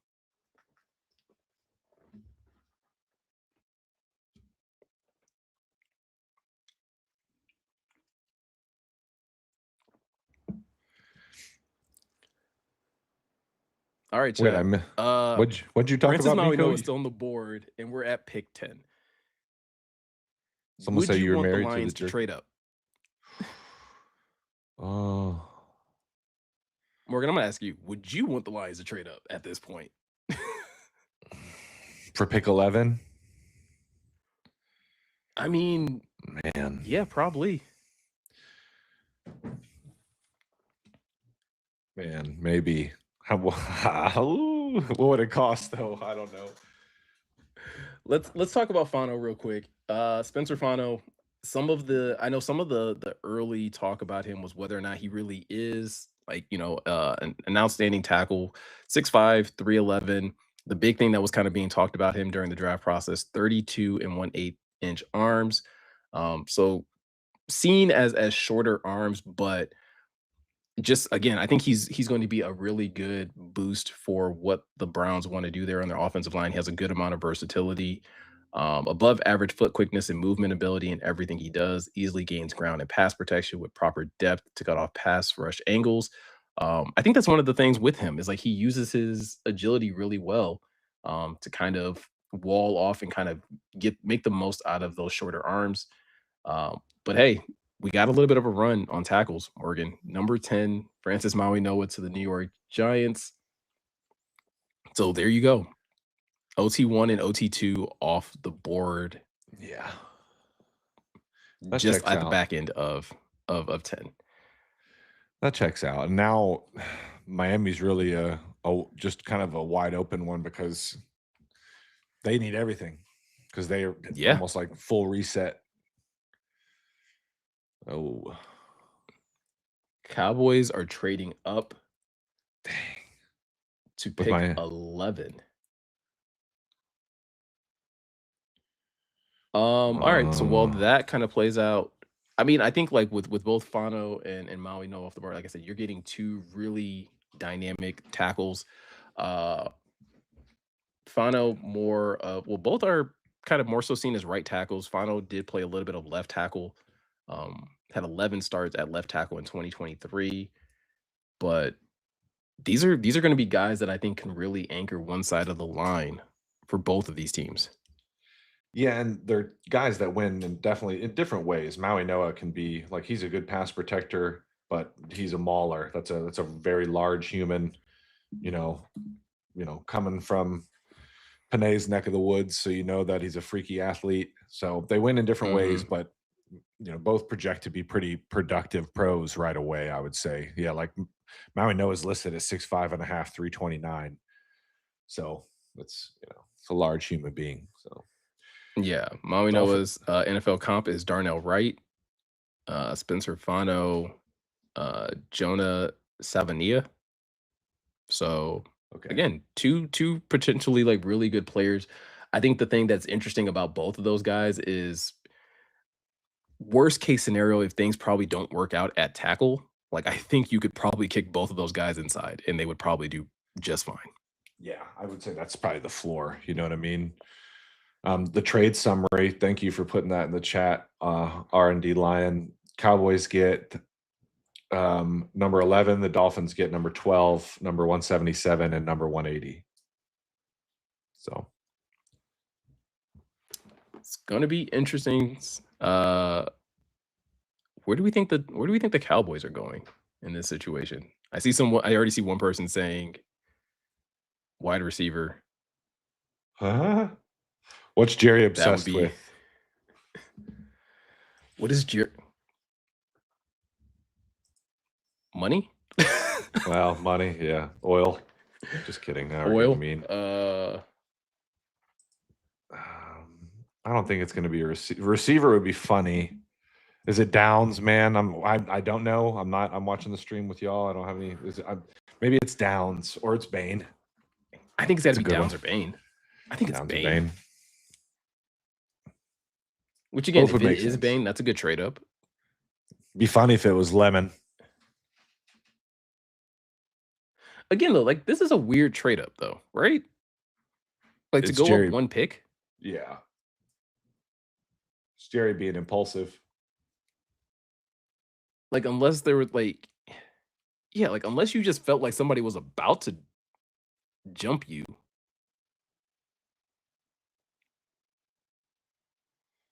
It was to keep the LJ, I Lions would from be if trading. it's LJ, if it's Lemon, It'd be funny. that would be hilarious. Be good for us again. Good, good, good. It's a Jerry special. It's just crazy that old geezer's making like big decisions for one of the most expensive, profitable organization or sport organizations in the world. You know what I mean? Say what you will about the Cowboys. They're a freaking global brand. And he is Yeah. just is pulling levers and being stupid still. That man wanted to draft Johnny Manziel. I'll never forget that draft story. You know? Jason, you feel like this is to well, it seems I see like a couple people saying that they think this was a move to block the Lions from trading up with Miami. I For mean, who? once Maui Noah went off the board, like trading up, unless it's for Bane, like Banner I Downs. I don't really know if I really want the Lions trading up at this point. Like the Ooh. top two tackles are off the board. Outside of Bane being the top pass rusher, that's still available. I just kind of stand pat. Yeah, I'm with that, honestly. R&D line said we took Roy Williams and then Rob Jerry with the trade. That we did. That was a good day. That was a good day. Between the numbers, Anthony, my dog, said I don't see a trade up either. Because especially if this pick is Downs, I don't really think there's a player I'd want to trade up for anymore. I don't know if anyone disagrees. If you disagree, put it in the chat. But what about you, Miko? Other than Downs, is there anyone that you'd want to move up for or like have a conversation for that's I still mean, I think available? Ruben Bane is worth the conversation, Sure. Okay. but but even in that regard, right? Like, no, I honestly, I wouldn't be mad about it. I was gonna say like I think Ruben Bain is a step up from the likes of like Keldrick Folk, Akeem Messidor, his teammate. Sure. Like, it's that would be a solid use of resources. Um, and honestly, Brad would get probably would get a lot of fans off his back in terms of like, I took one of the best edge rushers, and it Yeah. wasn't like an easy choice. It wasn't a layup. Like we went and got one of the top pass rushers. Um, so yeah, And Downs going here would be great, in my opinion. Because like I said, like yeah. I would not feel great about trading up for a safety. What about a nickel? No. Nah. Like I would rather take Keontae Scott. Like we talked about earlier, I would True, true, much true. rather take Keontae Scott If he's there at 50. in yeah, or even trading up in the second round to get Keontae Scott. Like if you want a True. safety Be slash cheaper. nickel that badly, Yeah. like make a move in the second round to get that guy. Yeah, I mean, Alan Vivider said Cowboys only traded 2 fifth-round picks. When you think about like they're just like the little pick swap, little swap-a-rooney they did. I mean, You yeah, know, like it's fine. I just think it's a weird like to that point, to the people that are saying like this is probably a move to block the Lions or block somebody that was looking to trade up. Like I get it in that regard. yeah. Um I've already seen a couple people tip the pick. I hadn't seen it yet. Going to just clarify this one more time, guys. We are trying not to tip picks, so if you can, appreciate it. If you don't, you can obviously tip trades, but let's not tip picks over here in the chat. But it is safety Caleb Downs. Dude, Well, I mean, I hate that the Cowboys got him, me too. It's good for the overall but process, but yeah. yeah, I was gonna say Monroe Freeling still on the board. Ruben Bain is on the board. Um, Mm. Keldrick Folk still on the board. Miami will take Bain And I think here. if any, you think Miami will take Bain here? Yeah, I do. I mean, they need everything, so They like they do. really can't go wrong. Who's your best player available? Bless you. Thank Who's you. your who's y'all's best player available? That's kind of, you got Lemon still there, Bain still there, Monroe Freeling's still there. I don't know. People are split on Keldrick Falk. I like Keldrick Falk, but people, I don't know. People are split on that. Sadiq, Yeah, if McCoy, you're Thineman, Kuiper has Bain, Proctor, and McCoy on the CBS app. Okay. Messidor, yep. Caden Proctor, yeah. Lemon's just not really a freaky athlete, right? Like a couple of people have pointed out like why Lemon is following CT Husky Man, but I don't know. well, I mean, Go ahead. he's so Eric's comp for Makai Lemon is Amon-Ra St. Brown. So more of like a wide receiver Z slash slot guy, 5'11", 192. I mean, again, Eric kind of has him as his number 2 wide receiver. I know Dane Brugler has him as his number 2 wide receiver. But with a team that's rebuilding so much, like, can you? I don't know, man. Like, do you go slot receiver? I get it though. I get the hesitancy, right? Because it's tough to project anyone as Amon-Ra St. Brown because, like, are you wired between the ears, between the head, like Amon-Ra? Like, are you kind of a psychopathic competitor who feeds off of competition? And like, it's a rare mentality. So I don't know that someone was like, that's tough. That's a tough comp just because, Well, okay, so here let me Go read you ahead. guys some of the strengths when it comes to Makai Lemon. Manipulative route runner and uses a variety of stems to create defender blind spots. Gliding athlete who can move around coverage without gearing down. Angle cuts out of breaks are sharp and crisp. Uh, Comfortably twists his body to adjust to throws or protect catch point from defenders. Matches physicality of defensive backs to finish catches through contact. Stubborn after the catch and makes it a chore to get him on the ground. Takes blocking responsibility seriously and will fit up linebackers in the run game. That sounds Those familiar. are Doesn't those it? are Saint qualities, Yeah. That's right? what are some of his negatives? Does it say? Average size and play strength will be noticeable against NFL defensive back. Physical press can ride him a little longer than you'd like him to see. Pause. Quicker than fast. Doesn't have a pull away gear or secondary burst. Catches well outside his frame, but catch radius matches his modest size. Um, Best work came out of the slot. So I mean, again, that could be a negative. Yeah, and I get some of the hesitancy, like if, like how's he going to look if Quinyon Mitchell or, someone like that is in his chest from the get-go, but yeah, I don't know. A couple people have said, good job, chat, not tipping. I'm looking off Twitch, but several people haven't spoiled it, but they're like, draft bomb incoming from the Rams pick. So the Dolphins pick must just be Bane, and then maybe the Rams are about to spice it up here. That'd be fun. I mean, unless that pick is like Monroe Freeling, then that That's might not. not be so fun. Yeah, well, that wouldn't be fun. I don't think that's spicy enough. What are they? The Rams are gonna. Maybe the Rams take a quarterback because they're gonna get Ty him. Simpson. I mean, the way chat, someone said, not tipping the pick, but the Rams pick is about to shock some people. And someone else said draft bomb incoming. Not tipping, but yeah, Rams pick is going to be a bit of a shock. Trevor Wood kind of said that, so Oh man. I'm excited. Okay, Caden Proctor The to Dolphins Miami. take Caden Proctor to Miami. Listen, Wow. keep the keep the Ruben Bain fall happening. Yes. Okay. I don't know if he gets past The Rams aren't going to Baltimore, take but Ruben Bain, so we're good there. Baltimore. I mean they have Kobe Turner on that defense. They have Jared Verse. Yeah. They have Byron Young. Yeah. They don't need, it's Yeah, kind they of don't really need a Ruben Bain. no. They're that defensive line. That's the strength of their roster right now, in my opinion. You know what That I'd be defensive worried line is about though awesome. with Ruben Bain still being around is the Howie move. Where Oh, Howie's the just like, "Oh, Eagles come up. I'm about to give up hella picks." Oh, yeah, that would suck, and our fan base would not like it.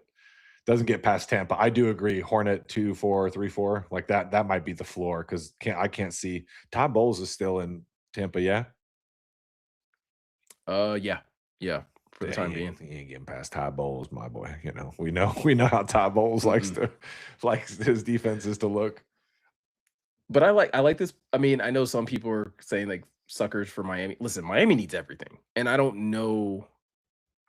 I mean, if you think Monroe Freeling is that much better than Caden Proctor, then maybe that should have been the pick. But I think with Caden Proctor, like the risk that I think some people were saying with Caden Proctor, where it's like, man, you look at that size, is he really a tackle? Is he really a guard? Miami has the situation where you have the time to figure that all out.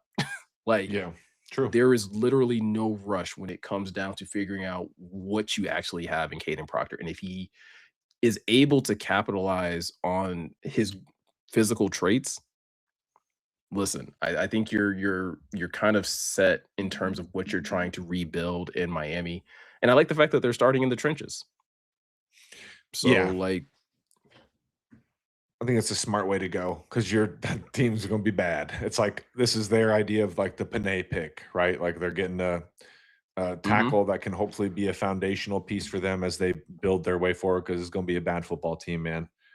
So yeah, this makes sense. I'm excited to see what this Rams pick is. Quick, Dan Pask, I saw your comment earlier. Miss you, buddy. Because yeah, we hung out when he was in town for the Detroit draft, and he ended up coming to the crib and everything.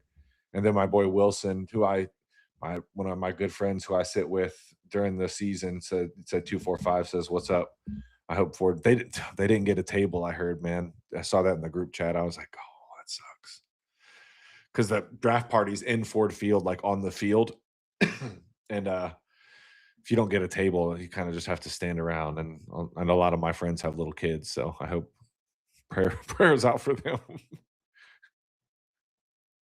Oh my bad, bro, you muted.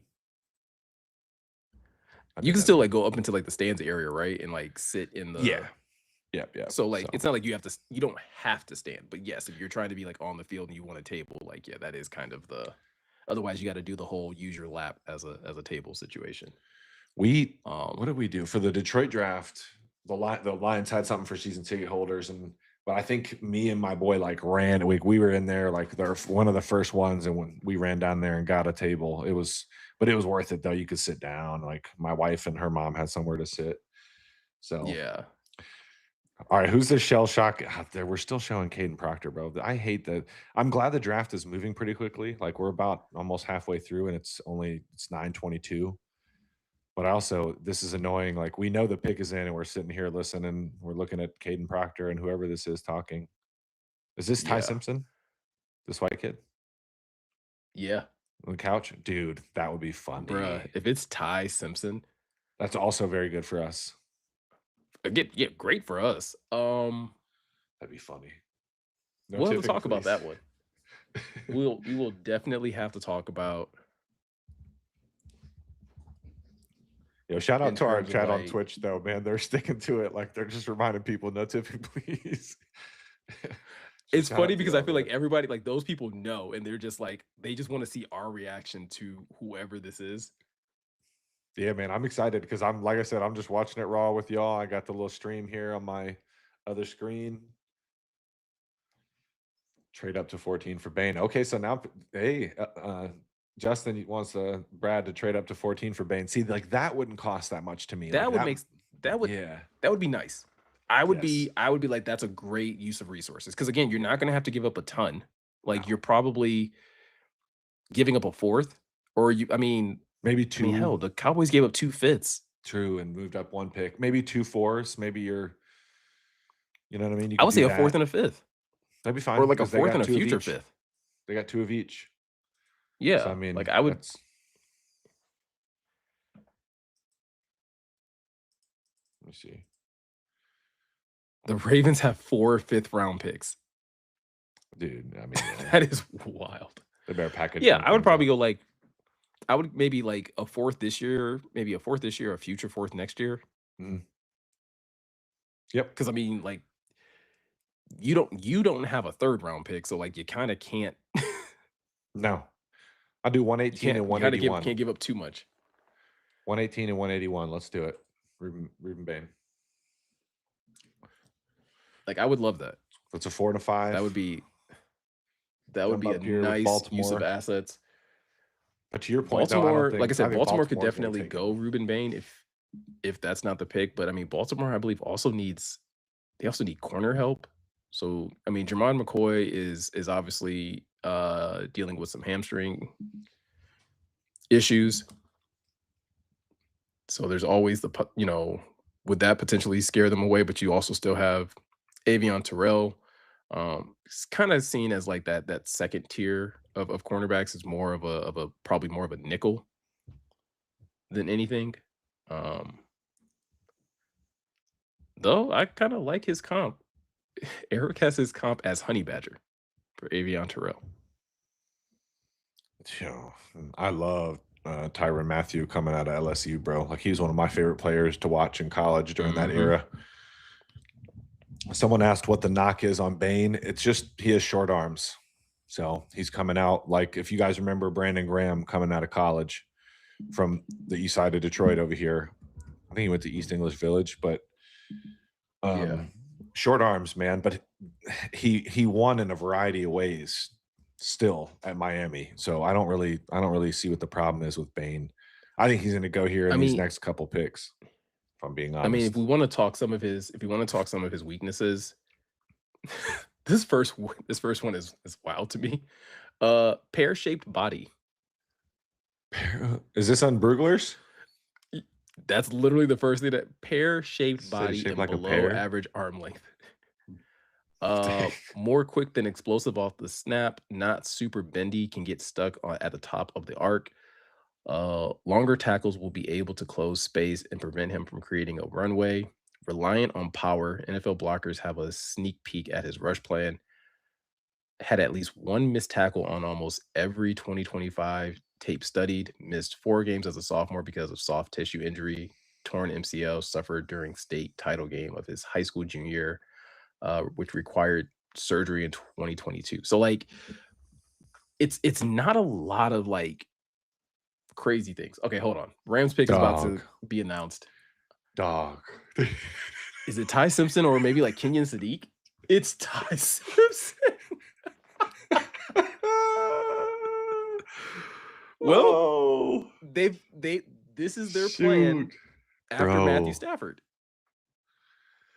that Is it too Morgan, in your opinion, is it too early to be like making a move like this? I don't know that I'm like this high on this kid. And I mean, I get it. McVay is McVay and probably can make anyone look pretty good. But I don't know. You still at least got 1 year left with Stafford. I know he's not long for this for the league. I get that with his age Mhm. and some of the injuries, but yeah, we speculated that it might be this, and this is good. This is really good and crazy. So you're talking about a guy who the bulk of his production in Ty Simpson came in this 2025 season, right? 305 of 473 passes, completed about 64.5% of his throws, 3,567 yards, 28 touchdowns, only 5 interceptions. Um, so I'm you're getting someone that at least looks like there's some talent there. I don't love the comp though, no, Oregon. I don't. Uh, No. the comp is JJ McCarthy. That's not good. That's not good. It's not good if you think that Ty Simpson's going to be ready to start in a year. Like you I Knoxville think you're Lions putting a fan said lot of faith in Sean McVay. I will say this though, all right, on the positive side. Ty Simpson is going to a situation where you are going to one of the better offensive minds in Sean McVay. You look at the offensive weapons that they will likely have. Again, not even considering what they may add the rest of this draft, but if you have a Puka Nakua, Who knows how long, Devontae Adams continues to play? Who knows what the Rams add on the offensive side of the football? You have Kyron Williams in the backfield, that and Blake Corum as a nice running back tandem. Offensive line is solid, right? Like it was better last year than it was the year before. So there's no rush. Like it's not that different from the Fernando Mendoza situation. Dude, someone Knoxville Lions fan said Stafford just won an MVP and like they have a Super Bowl contending roster. All right. Mhm. I- I'm a little bit pissed if I'm Stafford, probably. Like you couldn't I give me mean, if Sadiq, you're yeah. something. Another, yeah, I don't know. Like at third, also, someone else pointed this out. Did you need to take him here? Could you have probably moved back? Who else is taking Ty Simpson coming up? Not Tampa, not Baltimore, not maybe the Jets. Maybe the Maybe Jets. the Jets. Maybe the Jets. So that didn't take me long to get there, and I apologize. But like probably the Jets. Fair. Okay. All right. Who's question to chat? Who do you want the pick to be here for the Ravens that would have you like the happiest for the For the Lions? Because I think Lions. right now, like this is shaking up really well. If you're in the Monroe Freeling camp, you're sitting pretty. If you've been living and holding on to the pipe dream that Ruben Bain would make it here, you're sitting pretty. Yeah. Like Ruben Bain, maybe.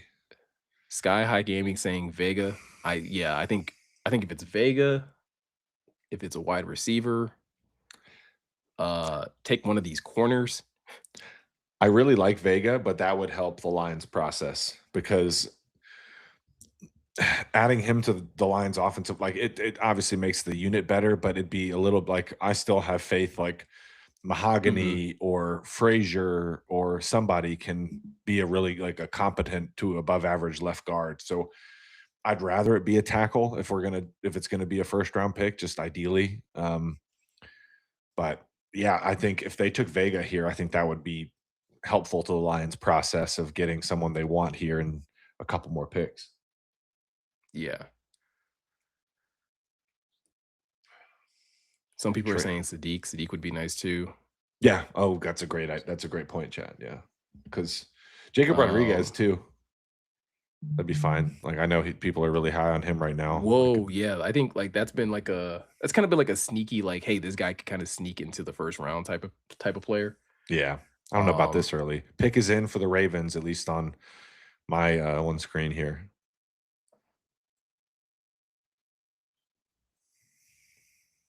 Mm-mm-mm. Ravens gonna Hopefully. be smart. They're gonna take Bane, aren't they? I feel like they're just gonna be like, that's the smart pick at this point. Oh, okay. Yeah, it worked out for us. It worked. I'll let you react to it. Oh, Yes, yes, yes, yes. Very good. Okay. Vega, Yowane, Man, he looks like a guard though. Wow. Clean offensive fade. man. He is a massive human being. Yeah. Jacket looks tight. Looks like it fits, but it's tight. It's gonna need help getting it off. Chalky. Someone says so chalky. CRAM 9030. But it makes sense though, because you're trying to, the Ravens are going through a regime change. It's Jesse Minter. So, Hmm. it's a pillar because that's easily the best interior offensive lineman in this class, and it wasn't particularly close. Yeah. So Venga Yowane, number one guard in this draft class according to Dane Brugler. Yeah. Uh, Eric's comp for him is Larry Warford. That's again former Detroit Lion. 6'4", 320.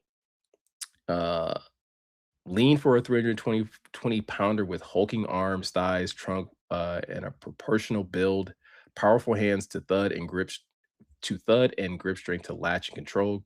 Good use of independent hands to reposition and regain leverage. Efficient footwork, especially on short pulls, sweeps, and zone runs. Overall, Yowane is a thick, sturdy blocker who consistently holds his ground in pass protection and covers up defenders in the run game. Built in the mold of a Steve Avila, he projects as a long-term starter at either guard spot. So gotta love this for a Ravens team where the number one goal of that offense is going to be to keep Lamar Jackson as healthy as you possibly can.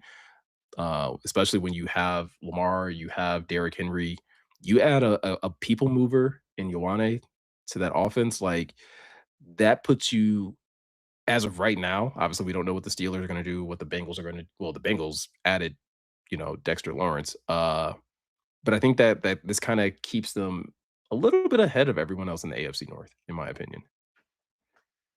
Yeah, they needed to kind of get back to what made them the Ravens of this iteration. Like the Ravens have been really good forever now, but in this iteration, they've always been able to have a like kind of a hulking like offensive line that could push people around. And last year, like if you guys remember the Lions game, they kind of got pushed around. Like it was kind of on Hmm. both sides of the ball in the trenches. So this is kind of trying to get back to their identity and giving one of the best players in the NFL a chance to make things happen. So okay, the Bucks pick is already in, so they didn't trade. I had just so happened to look up at the TV like as you were talking, and it was showing Mel Kiper's like best available. Ruben Bain is listed as like fourth on that list according to Mel Kiper. So I'm very curious. I missed who Huh. 1, 2, and 3 are. Uh, but if you're talking about the Bucks, could they add a receiver? Maybe Makai Lemon. They obviously parted ways with Mike Evans. I think Chris Godwin hasn't ever really kind of reclaimed like his level of play after all the injuries he's kind of had to endure. Obviously they drafted, oh man, who was the guy? Oh, Chat, help me out. Who was the Emeka receiver? Ibuka. There we go. Thank you. Yeah, They got Ibuka last year, so stud. um Yeah, that'd be a good pairing if you believe in those two picks. And to be honest, man, the only thing I can really chalk up to Bane right now, because we knew he had short arms, but are his medicals coming back a little more fuzzy than you'd like? Because you rattled off some of the issues that he's dealt with dating back to high school, Miko, from the Beast, from Dame Brugler, and yeah, I mean it's pretty extensive. So maybe some of his medicals aren't coming back as clean as people would have liked. well, and this is my question to chat, and like again, being old and maybe not remembering the draft write up on Aiden Hutchinson when he was in the draft, but like was Aiden being praised as like overly bendy? Because like I at least remember when Aiden was coming out, I thought he was more like power than finesse. And then like once he started breaking out that spin move, you realize like, oh, he's got a little more footwork to him than like what he probably showed at college. But I think the short arms thing, and I think the what people are saying in terms of like, oh, he's not bendy enough. Like, He are people kind of knocking him for something that like shouldn't really be a thing? Yeah, and it's he just doesn't win that way. And no, I think I remember Aiden's comp. It was someone we respect. It might have been Brugler, but like someone said Chris Long, and I was like, oh, okay, that's a really good professional football player. Like Chris Long had a really Hmm. long, productive career. Like his best years were in LA, or excuse me, in St. Louis, excuse me, on some bad football teams. But yeah, he wasn't overly bendy. Like didn't have the crazy ankle flexion that you kind of need to get like that crazy bend when you're running the hoop, right? Like where you're parallel, like that Von Miller stuff. So yeah, I don't know. I it has to be the medicals. I'm not on Twitter right now, but I feel like we're gonna get some wind of that because for Kuiper to have him behind Sadiq Freeling and Makai Lemon, it's pretty Yeah, substantial. yeah. So we're just coming back on ESPN from commercial break, so we'll see what the pick is. Um,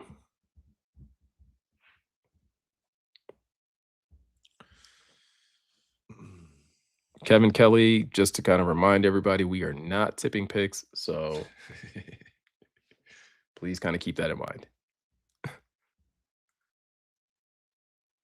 Not Love you sure if too, you are Space tipping picks or if Cats. you're just wishing, or if you're just kind of like speaking something into existence. Oh, that'd be funny. All right, Bucks at pick 15, Ah, there it is. Okay. Ruben Bain Jr. Yep. All So right. again, this makes sense for for what Tampa. I think you even called this earlier, Morgan, where you were like, he's not getting past Todd Bowles. Nah, I didn't think so. Dang it. That makes sense. I did say that. I forgot.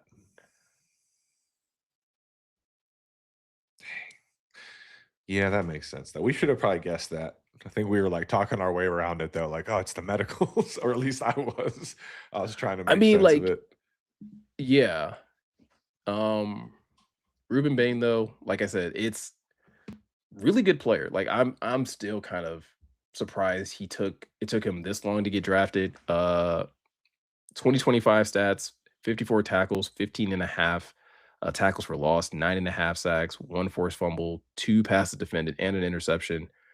Uh, the season before that, his sack production was lower at 3.5, but even in 2023, 44 tackles, 12.5 sacks, 12 and a half tackles for loss, excuse me, and 7.5 sacks with three forced fumbles. So like he's been a productive player. We talked about some of his weaknesses earlier, but some of his strengths, wide hip, densely built frame with thick quads, um, slash bubble and bald calves. Man, Brugler in his like physical descriptions.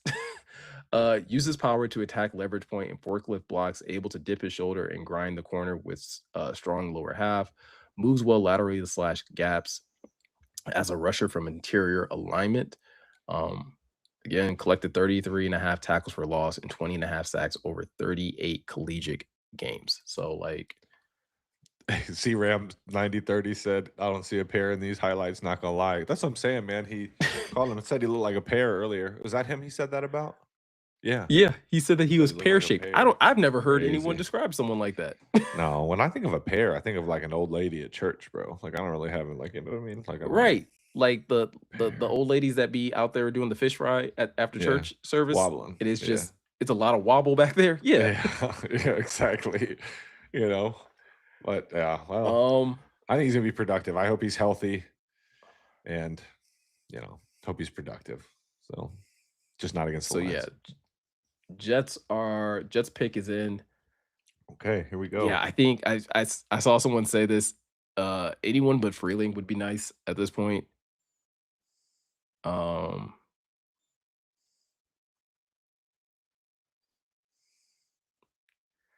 I had seen people calling for it earlier. I think at this point, like I would, especially if the pick is Freeling at 16, Mhm. then I'd be very much in the whole like, all right, let's try and trade back.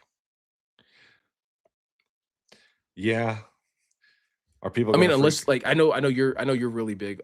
Well, not just you, but I know a few people are really high on Keldrick Folk. So like, Yeah, I wonder how much. I mean, I know his. Let me see, because I was looking at this earlier. Yeah, Falk has a 8.75 grid index. Eric's comp for him is Cam Jordan. Shoot, man, that would work. That would work. yeah, NFL comp for Ruben Bain, by the way, and I think you said this earlier, Morgan. Brandon Graham. So guy that's not only was he very good in the league, was very good in the league for a very long time. Yeah, I mean, came out of retirement last year to help the Eagles.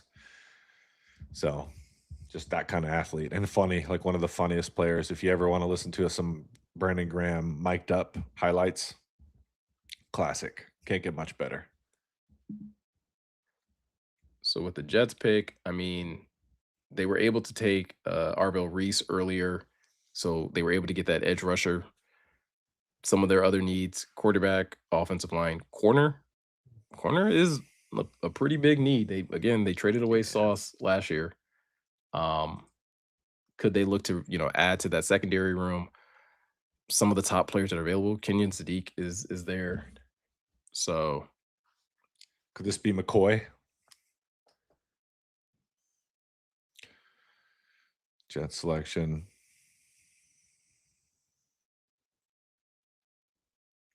the Jets take Kenyon Ah, Sadiq, tight okay. end out of Okay. Oregon. So Sweet. AG adding to that offense, and they Nice. get Nice. get a well-rounded tight end that can do a lot for them. Kenyon Sadiq, 6'3", 241, uh, 2025 season, he put up 51 receptions for 560 yards, averaged 11 yards per reception with 8 touchdowns, 6 drops in 2025. So that's something that to be kind of mindful for.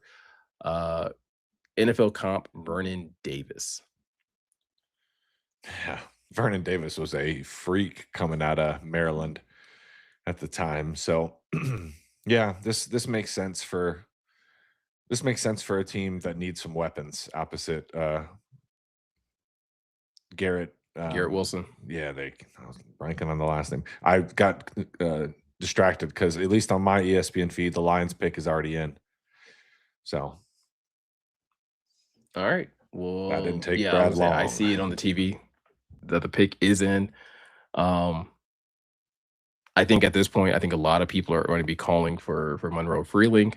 I'm actually going to close the chat on my screen because I don't even want to risk seeing you guys spoil it. So I'm going to close that so I don't see it at all. It's moving so fast for me. I only like most of the time look at the bottom, so I think I miss so much. Man, I've had bad luck where like I've looked over at the screen and I just see a name and it's like, oh, okay, well that's who the Lions picked. Uh I also need to plug my phone in. Man. Morgan, you want to call it now? Who do you think the pick is? Who do you think the pick is? What I say? Falk. I'm gonna go Freeling. I'd be happier with Freeling. I said Arville Reese is who the Jets picked at 2. My bad, chat. That was David Bailey. I am tripping.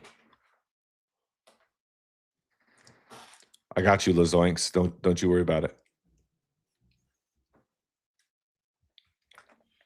Oh man. Yeah, I'd be happier with Freeling, to be clear here, chat. So don't get mad if they go to commercial What would it be? again. Because like, so you were pretty big on like the Lions potentially getting Caleb Downs. What would be your reaction if it was Dylan Thieneman?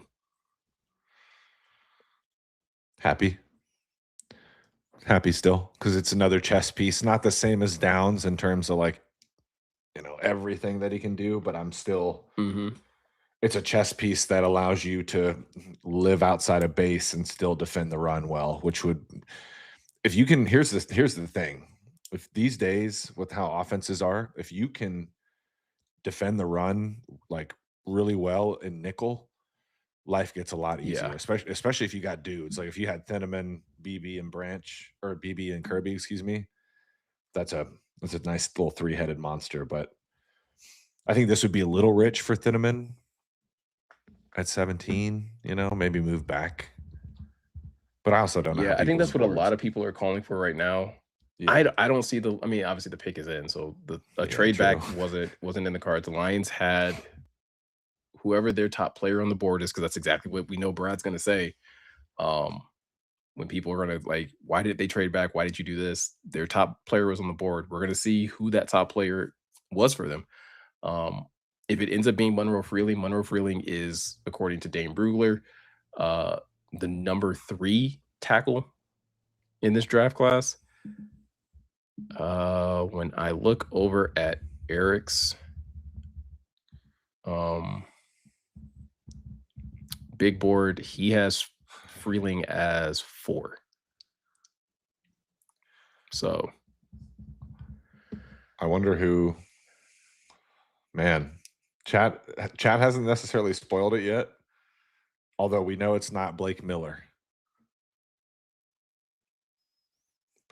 Okay, that's the only thing that's so been that's spoiled so far. I think that's the thing too. I was gonna say, because like if it's between like Blake Miller and Monroe Freeling, which are like the 2 tackles that have been discussed a lot by the fan base, like I think the thing that's interesting about those 2 guys is that they're different tackle. Like one plays right tackle in Blake Miller. Monroe Freeling is more of a left tackle. Obviously, having Panay makes it super fluid where like Panay can play either side. Yeah. But I do wonder, like, I guess I'll ask you, Morgan, like how big of a deal do you think, or how much do you think the Lions want to move Panay to left? I think an ideal situation, just because at least if you're gonna have a rookie, put the rookie in Jared's view rather than his blind side. You know what I mean? Just Yeah. because of the limited mobility. We don't have to dog on Jared for that. But yeah, I don't think it would be. I don't think it's like a must, but I think in an ideal situation, man, they are taking a long time for the To Lions. get back But from breaks. God Almighty, bro. Oh man. We might I guess just a pre-warn chat, we're probably going to talk about the Lions pick obviously a lot longer. So if Yeah, we talk over the Vikings pick, we will go back and at least try to slight recap that recap it. one. Um all right, guys, pick is in. Roger Goodell is at the podium. We have a make a wish kid. I don't even know how to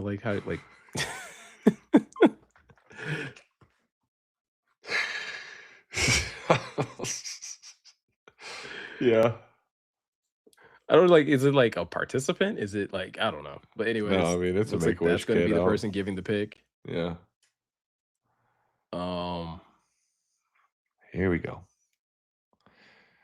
man.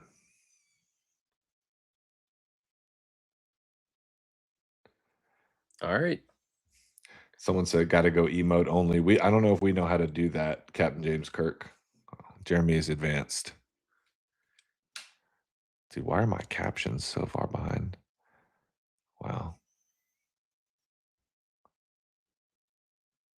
The Nope. Yep. Lions pick Blake Miller, offensive tackle, Clemson. That checks out. I think I mean, when you talk about, all right, so they did not go Monroe Freeling. They went with Blake Miller. Blake Miller, according to Dane Brugler, was his I believe number 5 tackle on the board. Yeah. Uh He was Morgan, Eric's this is a third. right tackle. Yep. Yeah. Yep. So Sorry. that Blake Miller was number 6 on Dane Brugler's board. So behind Caden Proctor, behind Caleb Lomu. But this is a guy that scored very high in the grit index. So this is the first time we're going to reference the grit index. Yep. 9.67 on the grit index, 6'6". Well, depending on where you look on the beast, he's listed at 6'7", 317. I mean, from everything that I've heard about this kid, Morgan, like he is going to fit the Lions culture very, very well. Yeah, and Anthony and Eric, to their credit, both the Grid Index, the founders of the Grid Index and the creators,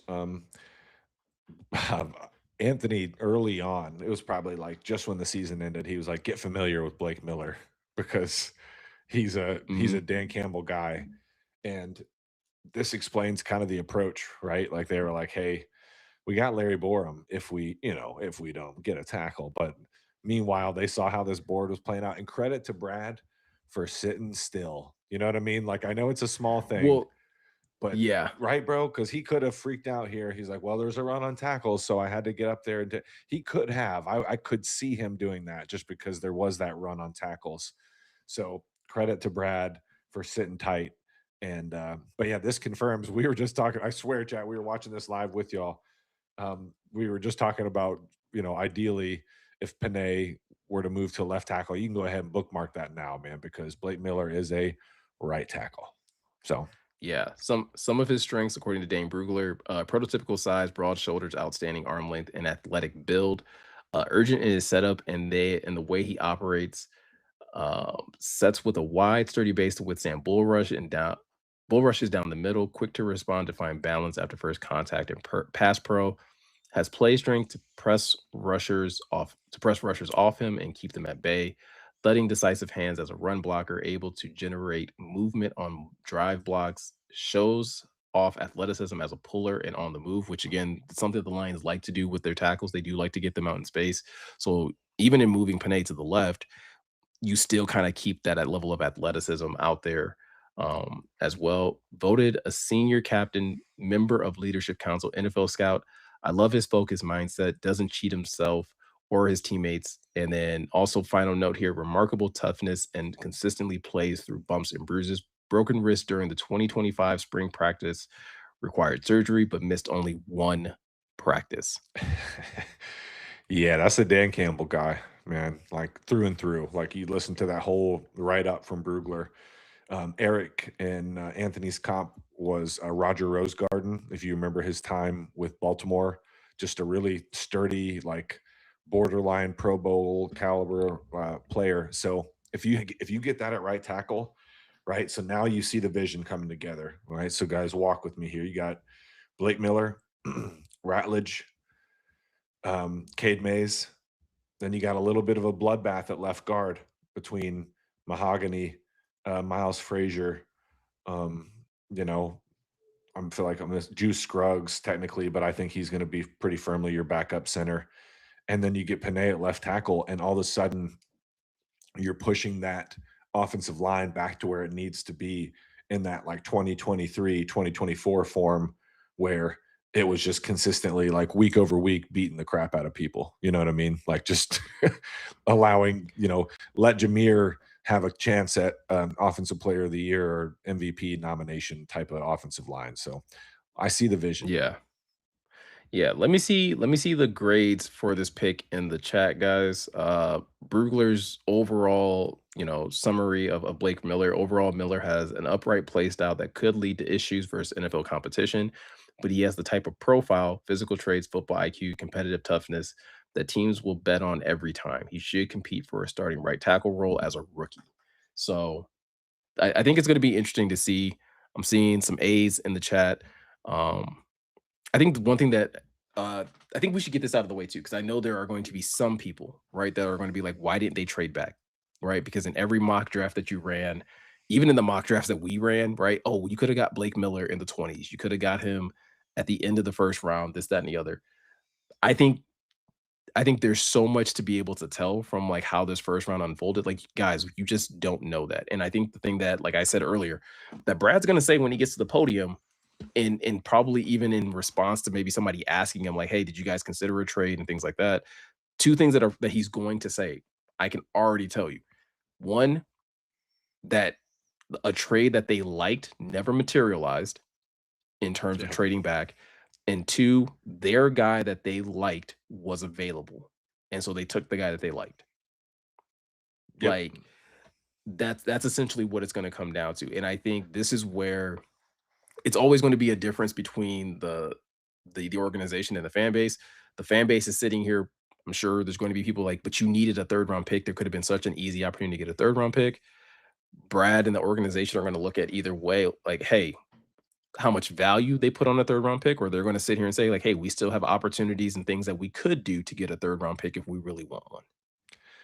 Yeah, and if I'm being honest, I bet you their mindset is probably more so, hey, at least we didn't have to trade up to get our guy. Like the board shook out. Like, the grid index, we just referenced it. Like he just seems like a Dan Campbell guy.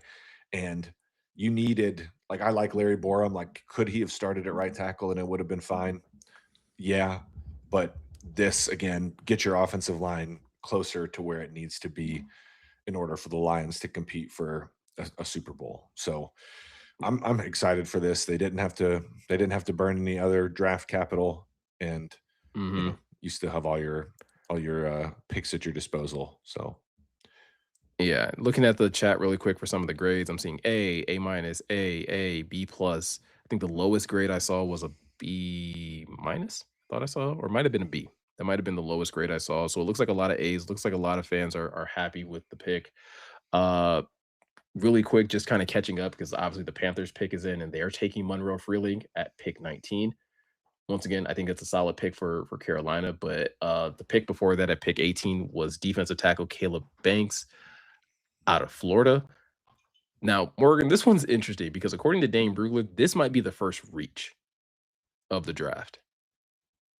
Caleb Banks, according to Dane Brugler, had a second to third round grade, and the Vikings took him at pick 18.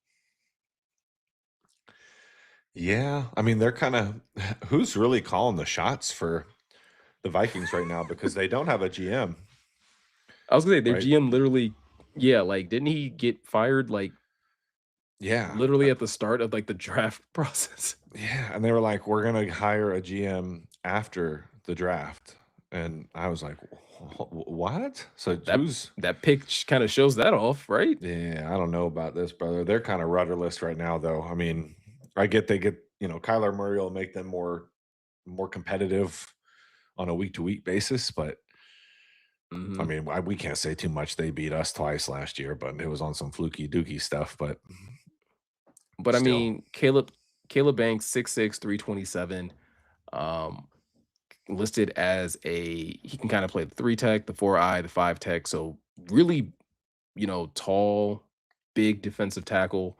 Uh, Eric's comp for him is Gervin Dexter. But yeah, like this was the third defensive tackle on his board. Like I said, it was the fourth defensive tackle on Brugler's board. He goes ahead of Caden McDonald. He goes ahead of Peter Woods. Um, it's going to be interesting. Some of his strengths: natural athlete with raw power and a basketball background, gains full extension into contact to latch and put blockers on skates, able to lock out blocks and read in the run game. Um, I do remember too, like they also did just kind of make a bunch of moves. I remember the Vikings having to get rid of some of their defensive talent they had recently just gotten. Yeah.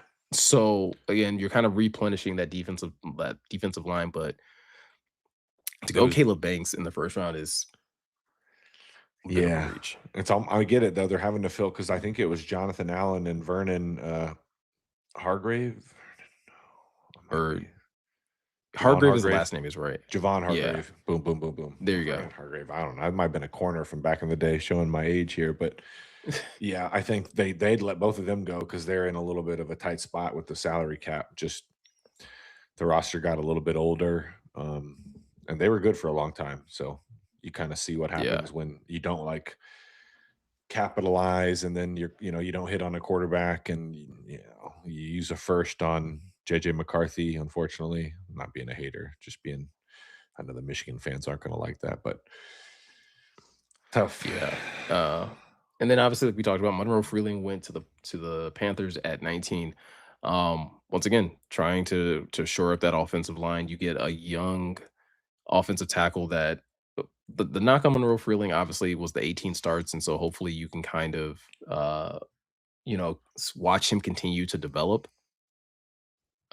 And if he is going to be your left tackle of the future, listen, you know he's taking on a really big responsibility in protecting Bryce Young's blind side, and making sure that he's going to be upright and well protected for years to come.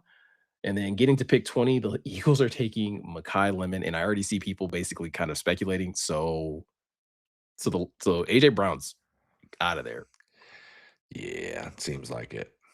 It seems like it, I right? mean, yeah, I mean, we talked about Makai Lemon. He is more of a slot receiver, but if there's already been so much speculation about AJ Brown, it almost sounds like it's a done deal in terms of like him getting shipped off to New England by the time like the draft and everything is kind of wrapped up. So it's this is a nice move for the Eagles to kind of hopefully can keep some good production on that offense if they are in fact going to trade away AJ Brown.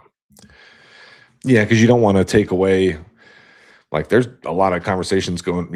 I know everyone read that article about Jalen Hurts and kind of the discourse around him. So you don't want to just take away one of his best weapons. And I don't know what was going on. It was kind of polarizing all year, if you guys remember last year with the AJ Brown Hmm. situation and him reading the book on the bench that one time. Like, I don't know. Yeah, but yeah, you get a nice player to if you do indeed part ways with AJ Brown, you get a really nice player to pair with Devonta Smith. So that works out. Yeah. Digital Pulse over on YouTube asks, are we happy with the Miller pick? Where are you guys sitting with this versus what you wanted? Um, yeah, I think this is like an A minus for me. Like, so I'm happy with it. I think I was not nearly as high on Monroe Freeling as other people. I think it's pretty well documented in a lot of the YouTube videos and live streams that we've done. Like I was a pretty big Caden Proctor guy, but in that situation, the way the draft kind of unfolded, Blake Miller makes a lot of sense for a lot of the things that the Lions want to do. I think the reason Morgan, for me personally, why I never like probably got overly excited about Blake Miller is like Blake Miller to me felt like, hey, if everything else doesn't go right for you, that's the pick. It kind of felt like the default pick that you would have to make in the event that other guys that I probably wanted higher wasn't there. So like there's nothing to be mad about. Um, I mean, outside of the fact of like Tampa taking Ruben Bain like 2 picks before. Yeah. Yep. Yep. That's Yep. annoying. Yeah. And then Proctor going that high kind of confirms what you and I had talked about in the pre-draft process. Like there was question marks around his like, ability to manage his weight in the off season, like that kind of thing. Like Nick Saban had like a compliment about him, like, but also like kind of wasn't a compliment, like basically about his ability to like keep himself in check when he's not like at the facility or with the team. But the Mhm. traits the traits are the traits, and sometimes if you're big enough and freaky enough, teams will take you. So I wonder if the Lions had him higher on their board, but at the same time, like Blake Miller's a freaky athlete of his own, like a different kind of athlete. But you look at his RAS, because I was looking at it earlier and it kind of shocked me, even though it's been a little bit since I looked at it. But he had a 9.9 RAS, so pretty, Yeah. pretty impressive. Well, because like you're getting the same like if you're talking about like if you again someone like me who was very impressed with like Caden Proctor's physical traits, you're still getting really solid physical traits in Blake Miller. 6'6", 317, ran a 5.440, a 1.75 10-yard split, 9.42 broad jump, 32-inch vertical jump. Uh like the guy's not like the guy's in very good shape when you start looking at like all of those athletic traits and things like that. And so listen, I can't be mad about the pick. I don't think there's anything to be mad about. Like it's the oh like okay, cool. Like that's the pick. And I think he's going to be a great culture fit. So yeah. I think the things that would have got me excited, I think Ruben Bain would have got me excited. The way the board was falling would have had me pretty like I'd have been jumping out of my seat a bit. Yeah, I get that. I wouldn't have minded the Falk pick. I wouldn't have minded Monroe Freeling because he's been rising up everyone's draft boards. But yeah, okay. Pick is in for the Steelers.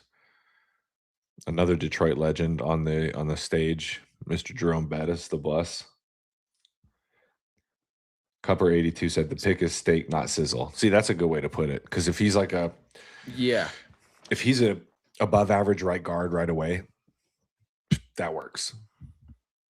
Yeah, and I think that's kind of always the I think that's always the way to kind of look at like offensive line picks anyway. Like except for like Panay. Like Panay was like pretty exciting considering the talent that was in that class where you were like, hey, Oh if yeah. we can get that kid, but yeah, I think at this point when you're talking about pick 17, if you can just get someone that's like, hey, this is gonna be a solid pro, someone that really kind of fits all of the things that the Lions are about. Dude, I'm good, and you filled a need, like a very glaring, obvious need. Yeah. So the And Steelers pick oh, go ahead. I don't know. Okay. So another run on the offensive tackle line, but how do you say the last name again? Ihanachor? I was literally about to look it up in the beast Mm, because I was not about to I'm commending you for even trying. yeah. Uh, Ihanachor? Ihanachor. Okay. That wasn't too far off. Ihanachor. But yeah, Max Ihanachor out of Arizona State. So and someone said they would have preferred him to Miller. I get that. It was sky high gambling. It's Mhm. definitely I understand that thought process, but I guess we'll just have to see. In my opinion, they were like all kind of in the same tier, right? Like after Maui Noah, after Fano, like it was kind of this kind of hodgepodge really of like Proctor, Monroe Freeling, Blake Miller, Ihanachor. A lot. Some people really liked Caleb Lomu, others not so much.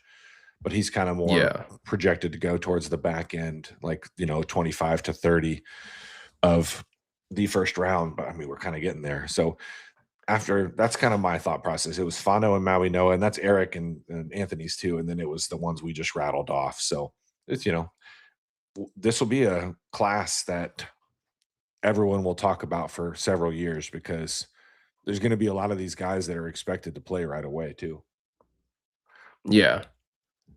No, like I think you said it perfectly. Like where we've seen like the most recent tackle run of Blake Miller, Monroe Freeling, Ihanachor, Caden Proctor probably went a little bit higher than some people expected, but I still think like in that 12 to where we are now, 22, 21 range, like that's where this next tier of guys was expected to go. Obviously, there was a lot of thought that like I think both with Monroe Freeling and Caden Proctor that either of those guys could have went like higher than they actually went. So Yeah. I think what we're seeing kind of play out is like exactly where some of these guys are slotted. And so like it wouldn't surprise me uh if you see Caleb Lomu probably come off the board, before the first round is up, if there's another team that kind of needs some tackle depth.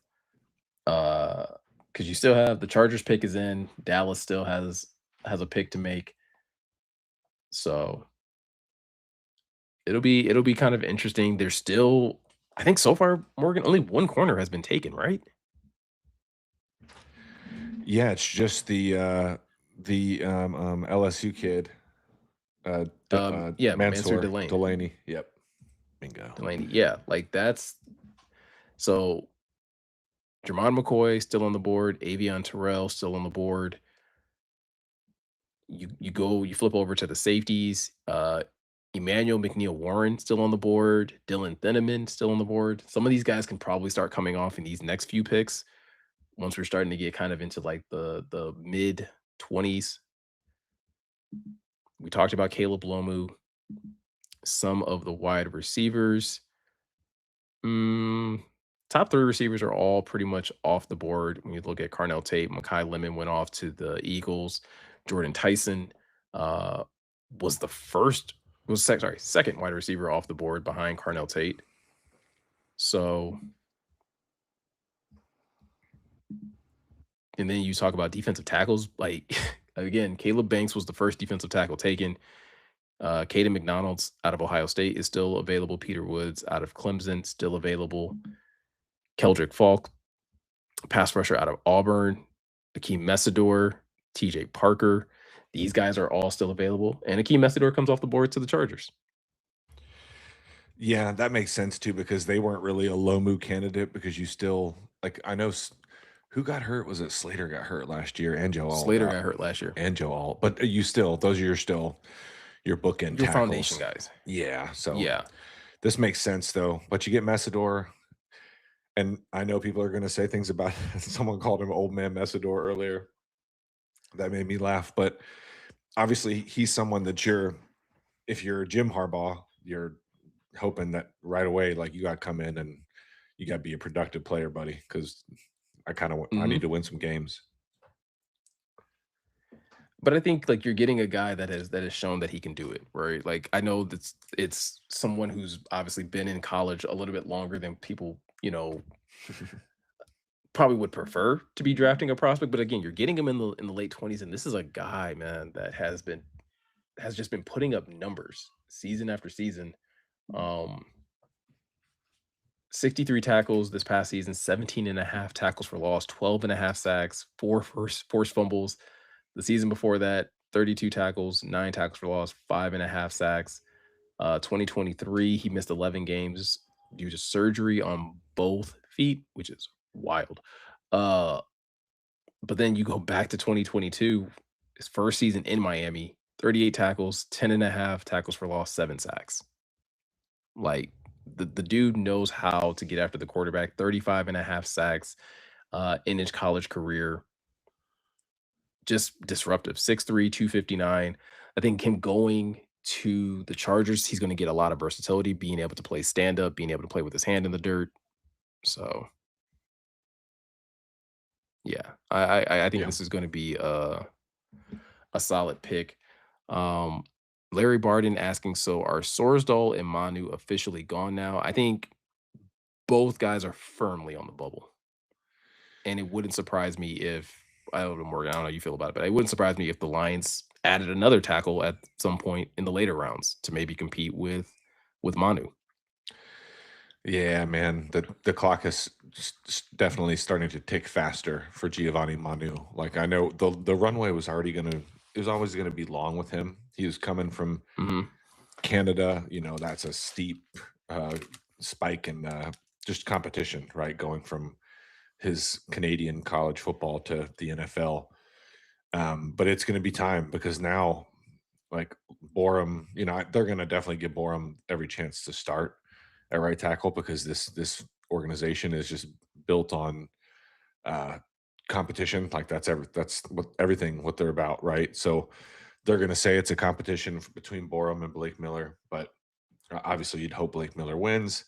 But right there, Borum, like you can do a lot worse than having Larry Borum as your third tackle or your swing tackle, and Yeah. like whether he's like spot starting here and there, hopefully not. Um, but or just being your third tackle and like, if you want to go jumbo personnel and start pushing people around. So and then No, yeah, the backups I'm in too. full agreement. They got so many bodies to be honest with you, like Frazier, Mahogany, uh Cade Mays, Scruggs, Ratledge. Like you got a lot of there's a lot of bodies there, man. So it's gonna be a competition of it's gonna be a big competition for those last few roster spots for sure. The O-line room and the the DB room this training camp is going to be a bloodbath in my opinion in terms of like Yeah. just the competition that's going to be going on. Yeah, those are there's a lot of just a lot of competent players too, like players with that are either young and hungry or play like proven players, that have a lot of NFL tape out there that are trying to, whether they're trying to get another like a bigger contract or, you know, or just trying to piecemeal their career along. But the next pick, okay, the Cowboys at 23, their pick is in. What So is they Jerry took gonna do? Caleb Downs. This is their second pick in the first round. They took Caleb Downs at pick 11.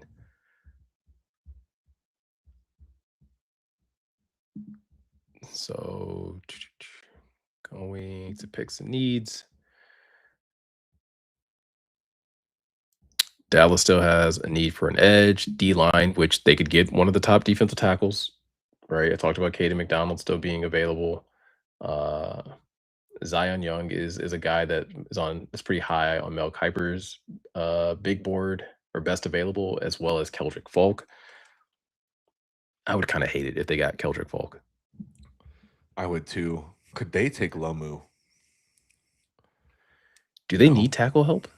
I'm trying to remember who their tackles are right now. The fact that I don't remember off the top though isn't good. Right. I don't know about you, but like for me, whenever it comes down to like some teams, like I just think back to when they did have really good position groups. And like the Cowboys are one of those teams where like I sometimes like, man, they used to have like a really good offensive line. Yeah, for years. You know, um, the like Tyron Smith days, Tyler Smith and Terrence Steele. So yeah, maybe not. Okay, I'm gonna let you Malachi react live to it. Lawrence, Yeah, interesting. edge out of UCF. So this is a guy that I think like most people probably expected to probably go in the second round, Yeah, but Jerry, Jerry. Dallas goes ahead and takes Malachi Lawrence. I think this is a guy that again a lot of Lions fans were probably hoping that like, hey, if there was a run on on pass rushers, like Malachi Lawrence was kind of like one of the guys that I think a lot of people had their eyes on. Edge 7 according to Dane Brugler. He was kind of a fringe guy, so he had like a first/second round grade.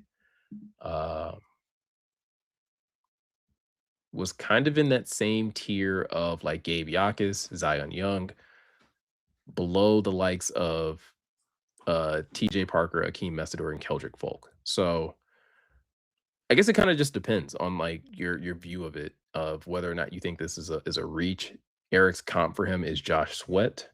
Sweaty J. Productive player though in college. 20 sacks in his college career.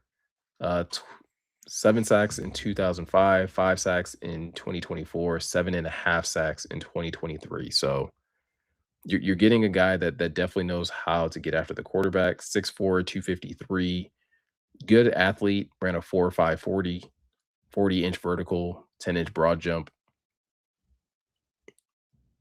Yeah, I mean, I think some people might look at this as a reach, but I think it's a solid pick for the Cowboys. Yeah, and it's actually kind of an anti Jerry Jones pick, something that makes. I thought he'd have gone quarterback or kicker here. No, I'm just being mean. No, I'm just being mean. But yeah, a little. Someone, I think it was Cupper 82 said a smaller reach than Minnesota's pick, which I do agree with.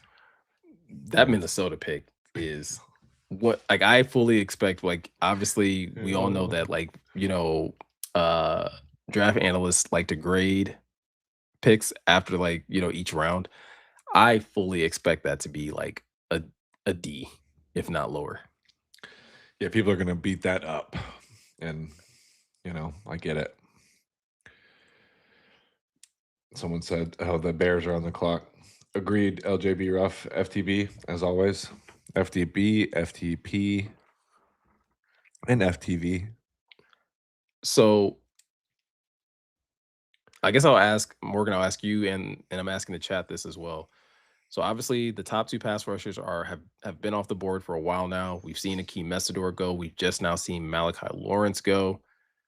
How What is your concern level, chat and Morgan, for the Lions' ability to get a quality pass rusher, um, possibly on day two? Do you feel like they're in a situation where they can still kind of afford to see whatever falls to them at pick 50?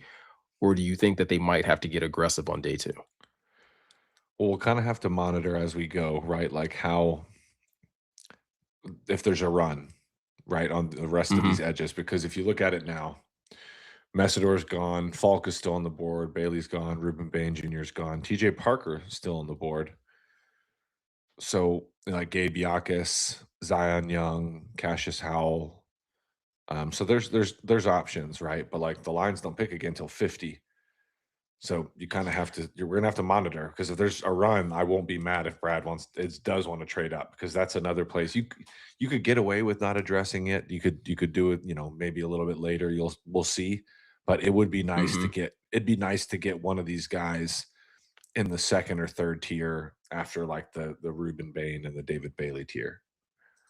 Well, especially because if we're not even just talking about, because I think this is always a thing that we sometimes forget during the draft process, is like, sure, there may be a lot of edges still on the board, but how many of those edges fit what the Lions like to do or what they want their edges to do? Yeah. Um, Again, a guy like Keldrick Falk probably fits what the Lions like to do. A guy like Gabe Yakus probably fits what the Lions like to do. Especially when you start talking, especially about like measurables, right? Keldrick Falk 6'5", 276, Gabe Yakus 6'3", 260. But then there's going to be guys that are on the list where it's like, do they fit what the Lions want? Like, our Mason Thomas is a guy that some people may think about, like, could the Lions possibly take him in the second round? Our Mason Thomas is 6'2", 240. That's not typically the type of edges that like the Lions look for. No, and I'd have to watch some of his tape to speak intelligently about it, but like you have to be able to set an edge against, like, the Lions are gonna they just it's a must. There's no negotiating it. When you don't have Hmm. guys that can set edges and like, play the run effectively, you end up with games like the Lions lost against the Steelers last year. So It's a premium. I have a feeling Falk is going to go, and again, we're still watching it, just live with y'all. But I know the Browns pick's about to get announced. I feel like the Bears are going to pick Keldrick Falk, and that'll make me a little mad, That'd make me especially sick. especially if he That'd develops like make he's me like, absolutely. oh, I know, I'd he's be like, sick to my stomach, bro. okay, the Browns go with KC Concepcion. Wow, Okay. I will admit the only thing that I feel like I know about Casey Concepcion is I think he same. kind of didn't he make waves during the draft process, people kind of referencing or referencing like his speech impediment, I Oh, believe. Like he kind of like oh, stutters. that's rude.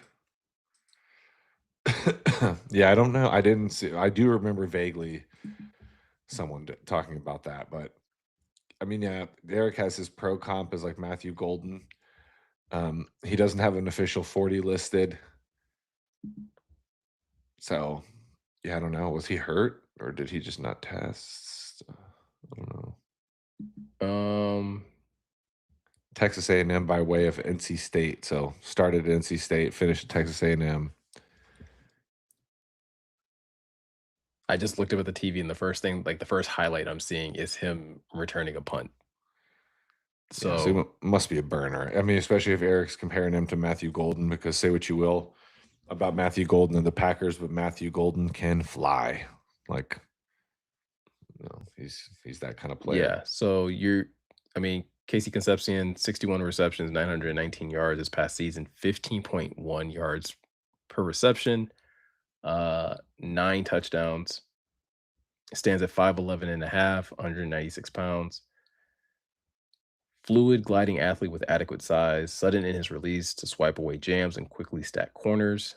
Efficient speed cuts to build and maintain momentum through route breaks. Used on screens and gadgets to weaponize his catch and run acceleration. So again, if you're trying to maybe simplify things for that Cleveland offense, you're getting a guy that's very toolsy. Average 16.2 yards per punt return. So once again, a guy that you can kind of use not just on your offense, but you can also kind of deploy him um, on special teams as well. Brugler says overall Concepcion must cut down on the drops and fine tune areas of his game, but he is a versatile playmaker and with an innate feel for getting open before the catch and creating after it. He has receiving talent to become a starting slot or Z while providing value as a punt returner.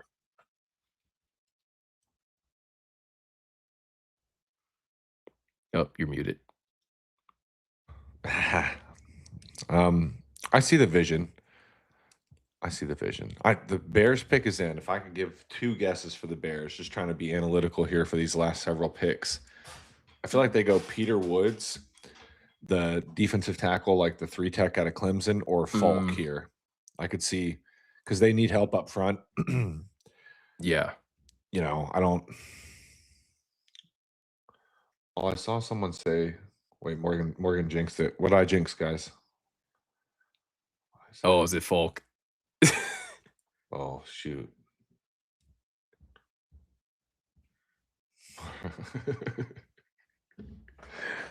Crazy work.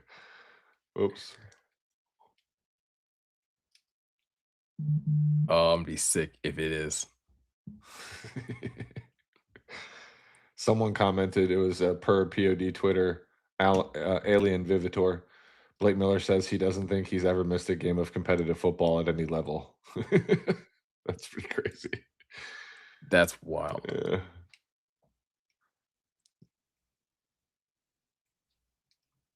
Yeah, it's gonna be it's nice to see that the Lions are were able to invest in that group and continue to build up that offensive line. I think that's the other thing that we didn't really talk much about, but I think like in respect to getting the run game back to where it needs to be, like having a guy like Blake Miller is really going to help in that regard too.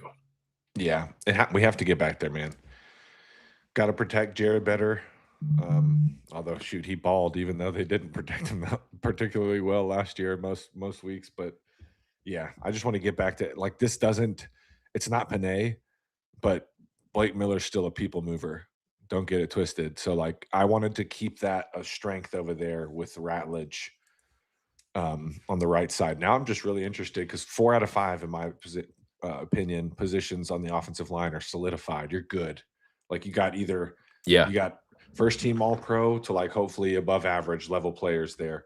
And now we just need to figure out who's gonna step up to the plate and claim that left guard spot. I'd say the front runner's Mahogany. I know he didn't look particularly good last year, but it's tough for those guys to, even if it is a clean bone break, it's tough for them to come back and acclimate midseason. I feel like it's easier for skill guys, and I don't have any uh, data to back that up. It's just experience and being around football for a long time now. You know what I mean? I don't know. That's why I Yeah. have No, faith about DB. no, I hear you. And I think that's what's going to be fun about, like, I'm really excited to see a healthy Miles Frazier in training camp. Me too. Because, like, I think if anybody's going to push Christian Mahogany for that left guard spot, it's Miles Frazier, and I'm really Agreed. excited to see that. Agreed. That's why those are the front runners. I think Scruggs is your backup center. We already talked. Mhm. Borum is your swing tackle.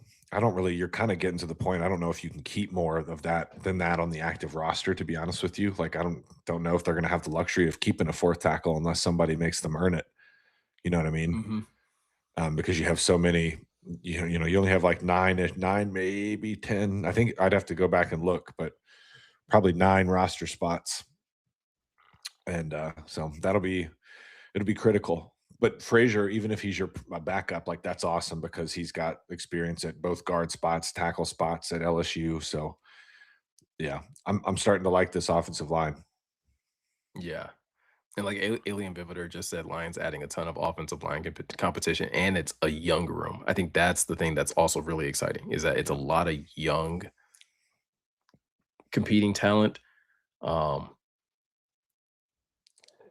right, Bears pick is in, Thieneman. and Okay. with the 25th pick, it is, yeah, Dylan Thieneman. I'm fine. Okay, great. Sure. Yeah. So Eric's got him kind of listed as like a safety nickelback combo. His pro comp is Cooper DeJean. So it seems like he Ooh. can be that center fielder. Like if you're playing like cover one and you have just one guy deep. But Mhm. from what I've read and everything like that, it seems like he can cover, like come down in the slot and cover tight ends and some slot receivers too. So I get it. They needed to upgrade that secondary besides Jalen Johnson. Like I know some people they like Brisker's still in Chicago, right? Jaquan Brisker? Yes. I think so. Because he's come around, does some good things. So I had thought about like maybe they pick Thieneman. It's interesting that he goes before the Toledo kid, Emmanuel McNeil Warren. Yeah. Yeah, I agree, but I mean, I think Thieneman was kind of seen as safety too in a number of people's eyes. Yeah, true. Uh, It's kind of split here. had a had a fantastic freshman year. 106 tackles, 2 forced fumbles, 2 passes defended, 6 interceptions. Yeah, Like, that's some crazy ball production. yep. Uh, no interceptions in 2024, but racked up 104 tackles, 7 passes defended. 2025, 96 tackles, 1 sack, 7 passes defended, 2 interceptions. Kid lit up the combine, 4.35 40, 41-inch vertical, 10-inch or 10-foot broad jump. Um, yeah, I see the Cooper DeJean comp there. I think obviously Cooper DeJean is more nickel. Man, they might put him out there at safety maybe in some situations, but like I think the with the Bears having to dip into free agency last year to kind of find some safety help, I think you get a nice guy that can kind of uh cover, but also again, I just literally looked up and I'm seeing him come from like like 10 yards away and just smacking dudes. Good tackler.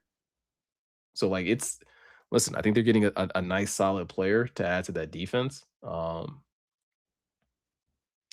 Yeah, And and yeah, they it's need somebody that the Lions and Golf are going to be mindful of. He's got sticky hands. Yeah, and it's a good piece for Dennis Allen. So like Chicago's defense, obviously, like they needed some an infusion of talent.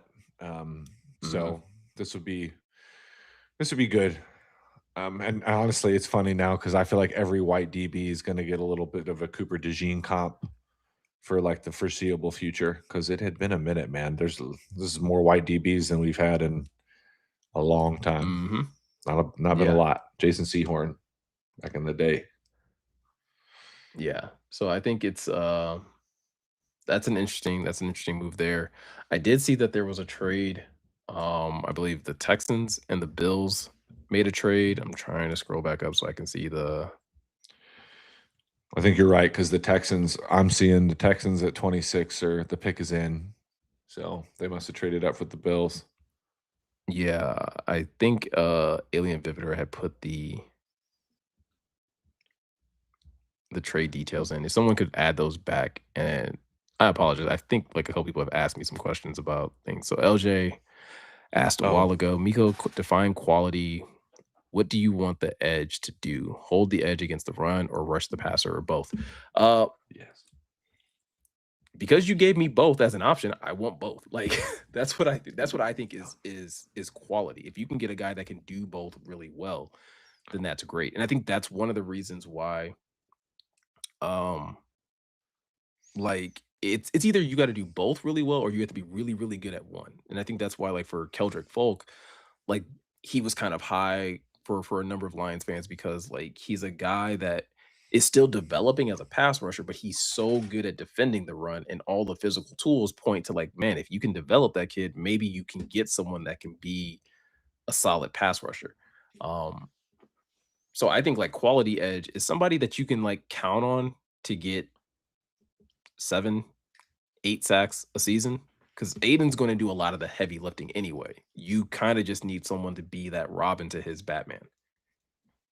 Yep. Yeah. You like be able to be a three down defender. All right. You don't need to come off the field, especially your rookie year, because I like DJ Wanham, but like ideally, if you have a Wanham and a rookie platooning that spot, like a Wanham and Gabe Yakis, or if like the Lions checked out like some of the off the field stuff, which I think aren't isn't much with Zion Young, that would be ideal because then you get them kind of learning from a established veteran and DJ Wanham, and Mhm. yeah, so it's good for the immediate and the future. So that'd be really nice. Texans make their pick at pick 26. The trade that they had with the Bills was the Texans get pick 26 and pick 91, while the Bills got pick 28, pick 69, and pick 167. Uh, and the Texans just drafted Keelan Rutledge, offensive guard out of Georgia Tech. Uh, Okay. second guard taken in the first round. Brugler had him with a second to third round grade, so Uh, might be a bit of a reach, but I do know the Texans did need interior offensive line help. So yeah. uh the comp for Keelan Rutledge, this might really kind of shape like how I feel about the pick in terms of whether or not it is a reach. Christian Mahogany. So end of the like near the end of the first round, Morgan, like high grit index score, 9.7. How do you weigh a move like this where like a team clearly has a need? Like that is a big need for the Texans that they need interior offensive line help. And even just any type of help to can kind of protect CJ Stroud, who is likely going to be, someone they invest in heavily for the future of this franchise. Would you have preferred to see them just try to take like a better quality player, or are you kind of okay with them just filling a need considering like how big that need is for them? It's kind of how you can get yourself in hot water, though. Like Brad Holmes talked about before the draft. Mhm. If you you pigeonhole yourself into like a few really big needs, you might end up doing something like, and who knows, like maybe he's really good right away, and we're eating crow with Rutledge, but I don't know. Like if a lot of like the consensus, like Burglar had him at 62, Lance Zierlein had him at 54. Daniel Jeremiah 47, Jordan Reed 48, Todd McShay 45, Sycamore 91. So I don't know. That's it might be a bit of a reach, but you nailed it, Miko. They need to be able to run the ball better, and most importantly, be able to keep their franchise quarterback upright. Yeah, and obviously someone else kind of mentioned it. I mean, with them trading for David Montgomery, getting a guy that can hopefully help move things in the middle. Some of the strengths when it comes down to Keelan Rutledge, impressive athlete on tape with his testing, relies on upper body power and heavy hands to gain early advantages, finds the hip of defenders on drive blocks and unloads, seeks out violence as a puller and looks to put defenders on their backs. I Great. Like, I think those are some great qualities to kinda have in a guy.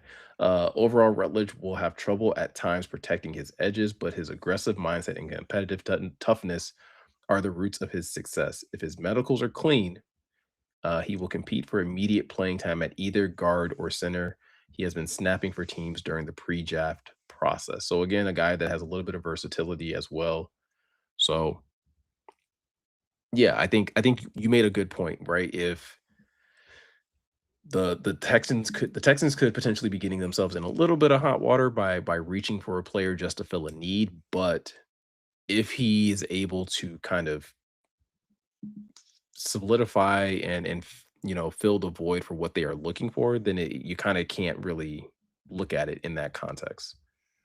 Yeah, Um, no doubt. And Alien Vivitor, like no, like we're not arguing that he's one of the more highly rated interior offensive linemen. We're just talking about like the draft slot. Like, could you have gotten something else here and then Rutledge? But also maybe we're undervaluing how other teams felt about Rutledge. That's always a discussion too. Like when the Lions took, even Jack Campbell, they're like, oh, we knew teams X, Y, and Z wanted Jack Campbell. So it's always so much context into every discussion about this.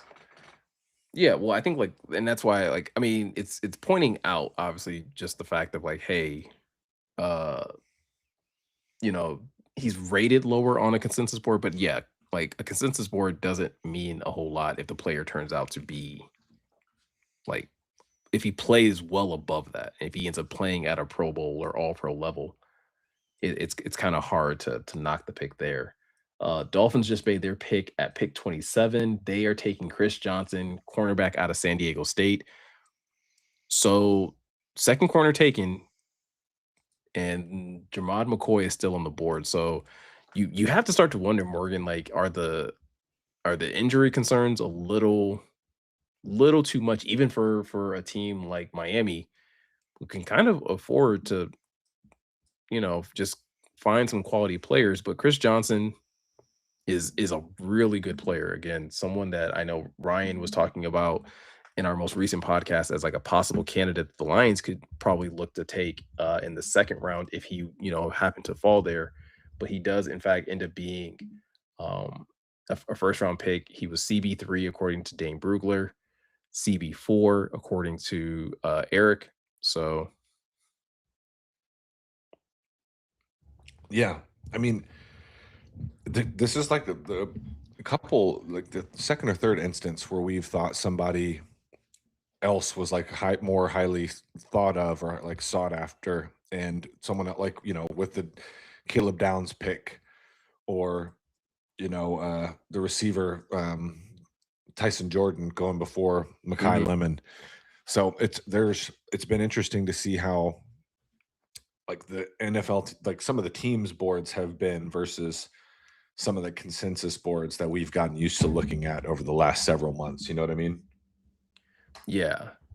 His NFL comp is Byron Murphy, according to Eric. You Good look player. at his 2025 season, 49 tackles, 8 passes defended, 4 interceptions. He also had a sack and a forced fumble. The year before that, he had 3 forced fumbles. So, I mean, looking at some of his strengths, um, Bates throws and plays the football like a wide receiver, flashes a burst to close when triggering on routes, balances vision between route and quarterback to track the ball, has an extra gear to make up ground on deep balls after he's initially beat, returned 2 interceptions for touchdowns in 2025.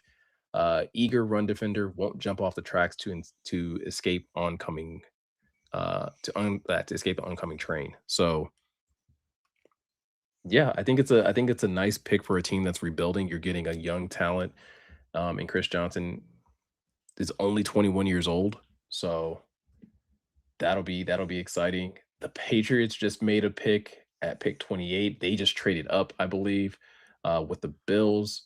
They Yeah, gave up pick 31 and 125 to go up 3 spots, and they are taking offensive tackle Caleb Lomu out of there that Utah. is. So the other tackle opposite Spencer Fanu.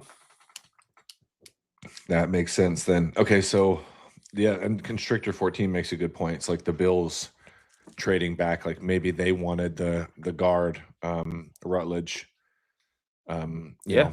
and they're like, hey, we can't get him now, so we can. So that's a good point. But yeah, the Patriots going up and getting a tackle. And I feel like that's all of all of the tackles that we thought would go in the first round did in fact go in the first round.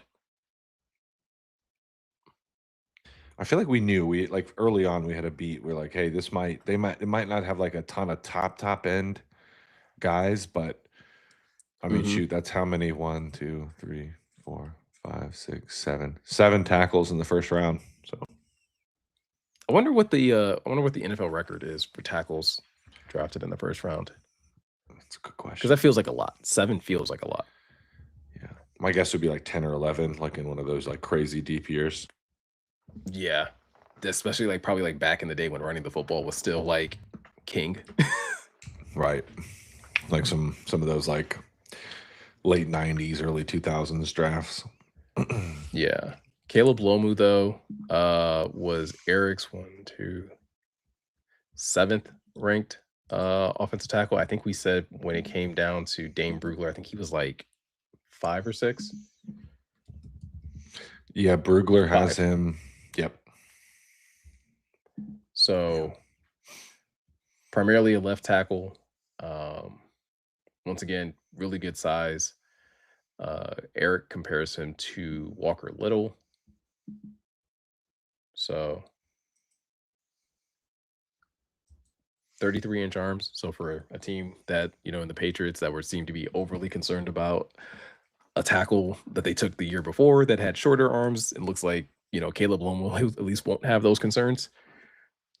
Yeah. Did Poor Will Am I Howard. tripping though? Doesn't Will Campbell play left tackle? Or is he a right tackle? Let me see now. I'm looking it up now. Because I could have sworn he was a left tackle. I couldn't.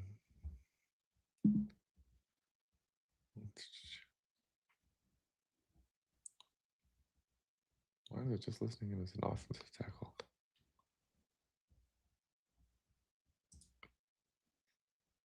Hmm. All I remember is him just having a really, really tough day on the biggest stage.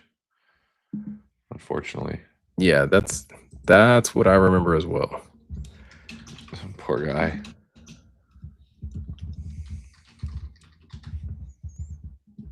Left tackle. Okay, so interesting. So yeah, like Caleb Lomu is also a left tackle. So which of them is switching spots? Yeah, I wonder if Noah someone Conley said, saying that will he be like will be a guard next year? Maybe. yeah. I mean, maybe at the very least, can he play right tackle and just be in the line of sight of Drake May instead of being on the blind side if you trust Lomu more? But someone said, Zern, baby Zern, the Will Campbell playoff run was one of the worst of all time. So funny. It was It was funny, but it's bad, man. exactly like sometimes like as I've gotten older, I've like grown even more empathetic and sometimes for these kids that are just like getting absolutely barbecued, like like they're out there in their own head at a certain point. Like when you're watching baseball and like a pitcher can't even throw a strike, like the yips. Mhm. That's a terrible, terrible feeling as an athlete or a competitor of any kind. So I felt bad. He was having a heck of a time, bro. Oh, Yeah, poor he gave guy. up He gave up 5 sacks. According to PFF, gave up 5 sacks during the regular season. Um, had a number of games though where he didn't give up a sack. That Cleveland game was the worst one where he gave up 2 sacks. I'm sure those were probably to Myles Garrett. How many sacks did he give up in the postseason? Zern, baby Zern. That's another good point. 4. I'll take it back because I don't have a ton I hate Boston as a sports city so much. They're so spoiled, and I just don't really like them. So I rescind my empathy. And Will Campbell is funny. Little baby, you know what, T-Rex having an you know what, little boy. So Oh, man. yeah, F Boston. All right, so Chiefs are on the board at pick And racist. 29 here. 29. Yeah. Nice. Okay. They took Mansour Delaney with their first pick. Yeah. So it'll be interesting to see. Just like looking at Mel Kiper's best available, he had Denzel Boston, Zion Young, Keldrick Folk. Some of the best talent available. Jadarian Price, running back out of Notre Dame. The Chiefs are taking Peter Woods, defensive tackle out of Clemson. Okay. Fair. Dripped out. I love when the big guys are all dressed up real good. You know what I mean? Like they had to go get that tailored, and that takes effort. And it's that's nice to me. You gotta put effort into that. And thank you, Austin Mammoth, Captain James Kirk. Appreciate y'all as always. I was wondering when Peter Woods was going to go. I know a lot of Bears fans were high on Peter Woods because they needed safety help. Like Thieneman's a good pick for them, but they also could have used some help, like at defensive tackle, like 3 tech, and just other options right now because that cupboard's kind of thin. Like some of the stuff that they put some stock into, Ryan Poles hasn't really worked out. Like Deo. So the Jets just traded back into the first round. Oh boy. At pick 30 with the 49ers. So the 49ers are trading out. So the Jets are on the clock at pick 30. The Jets trade up to number 30. The 49ers get picks number 33 and 179. Okay, so pick 30, the Jets. Let's see who's around. But yeah, while you look that up, Peter Woods, his NFL comp is Christian Wilkins. According to Eric, he's more of a 3 tech / 4i, 6'2", about 302 pounds. He was the second ranked defensive tackle on Eric's board, the same with Dane Brugler. Maybe this is Emmanuel McNeil Warren. Like could the Jets, really turn up the juice in their secondary and make AG have a job here in another year? Because yeah, I don't know. That's kind of my thought process. I'm looking at the board. I don't really see. I mean, I know they need help in a lot of places. Yeah, that'd be good too. I wonder, does he tackle well enough for Aaron Glenn? You know what I mean? Yeah. I know he's a really good cover corner. And I could be wrong. I might have to watch just more of his tape. Yeah, Jermar McCoy is seen as the number 2 corner in this class. He missed all of the 2025 season with a right knee injury. You look at the previous seasons, though, 44 tackles, 9 passes defended, 4 interceptions. And then his freshman year, 31 tackles, 9 passes defended, again, 2 interceptions at Oregon State.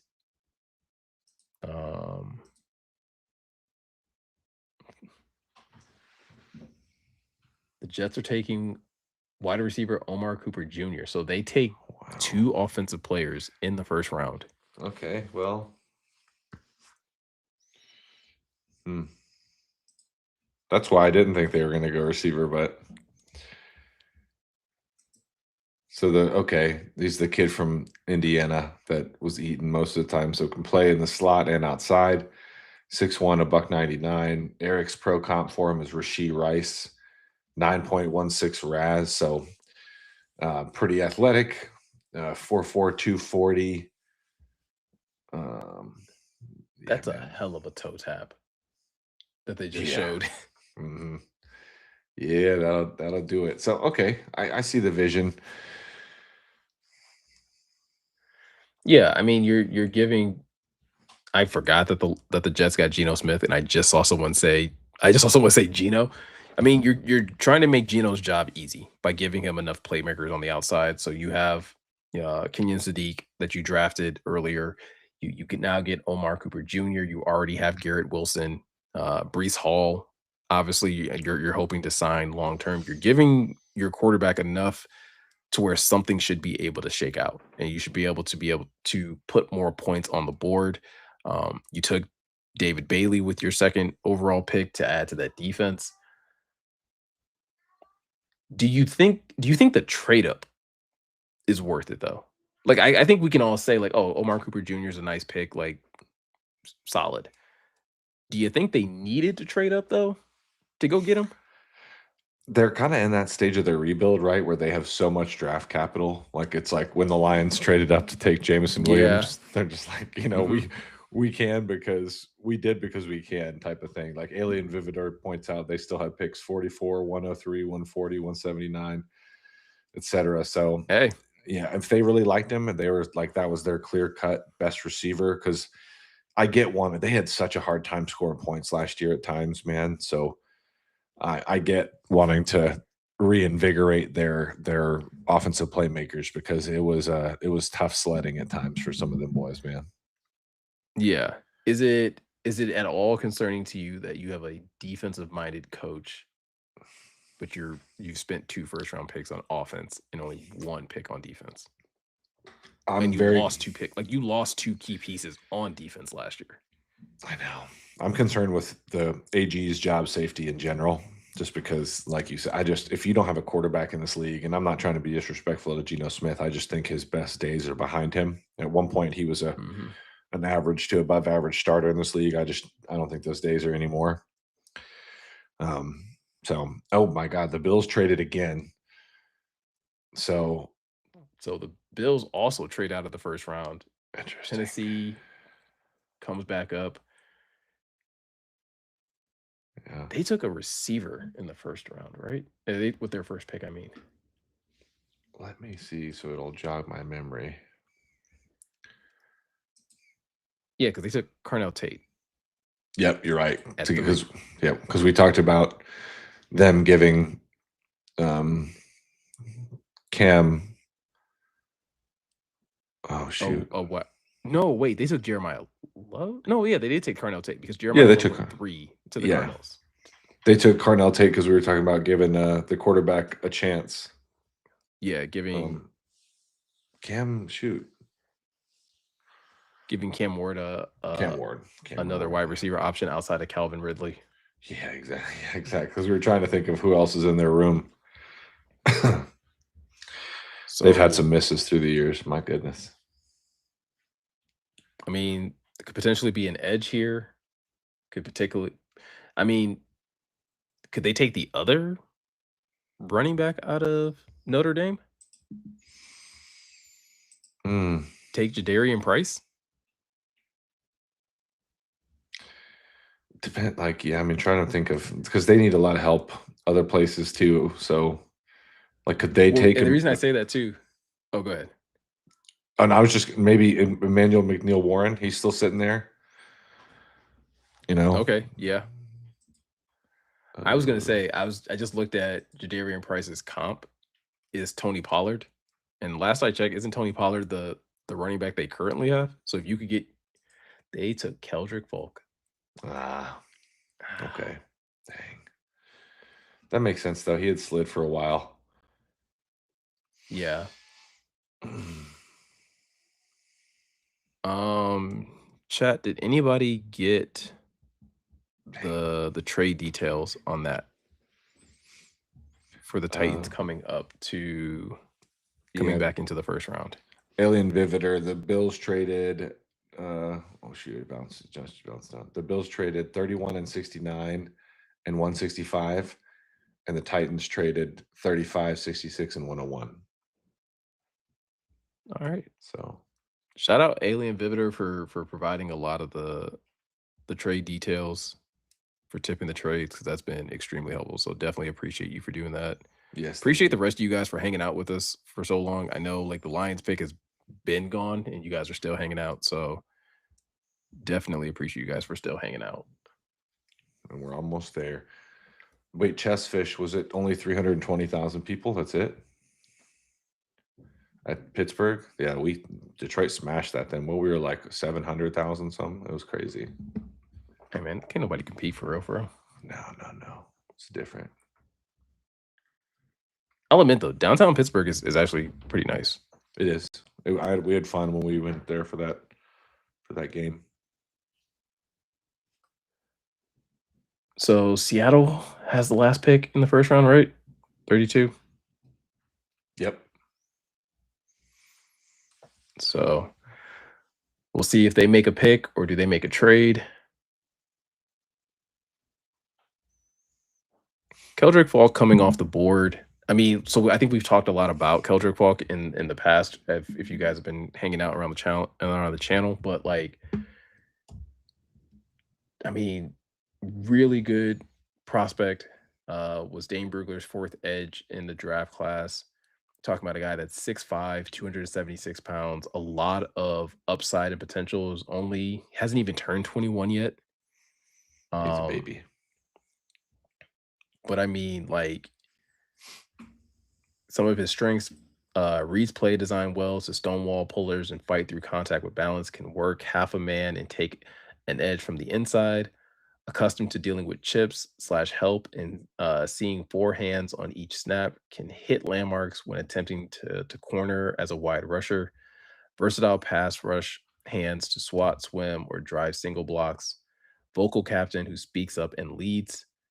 Um, Donated part of his NIL earnings to assist a walk-on teammate. So again, they're getting a really good like culture fit guy, somebody that's once again Morgan, like he's young enough to where you can kind of build the future of your defensive line around him without maybe necessarily expecting a whole lot from day one because he's going to be a lot better as a run defender uh than someone that's going to generate sacks.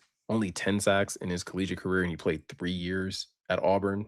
That 2024 season was his most productive season where he had 7 sacks.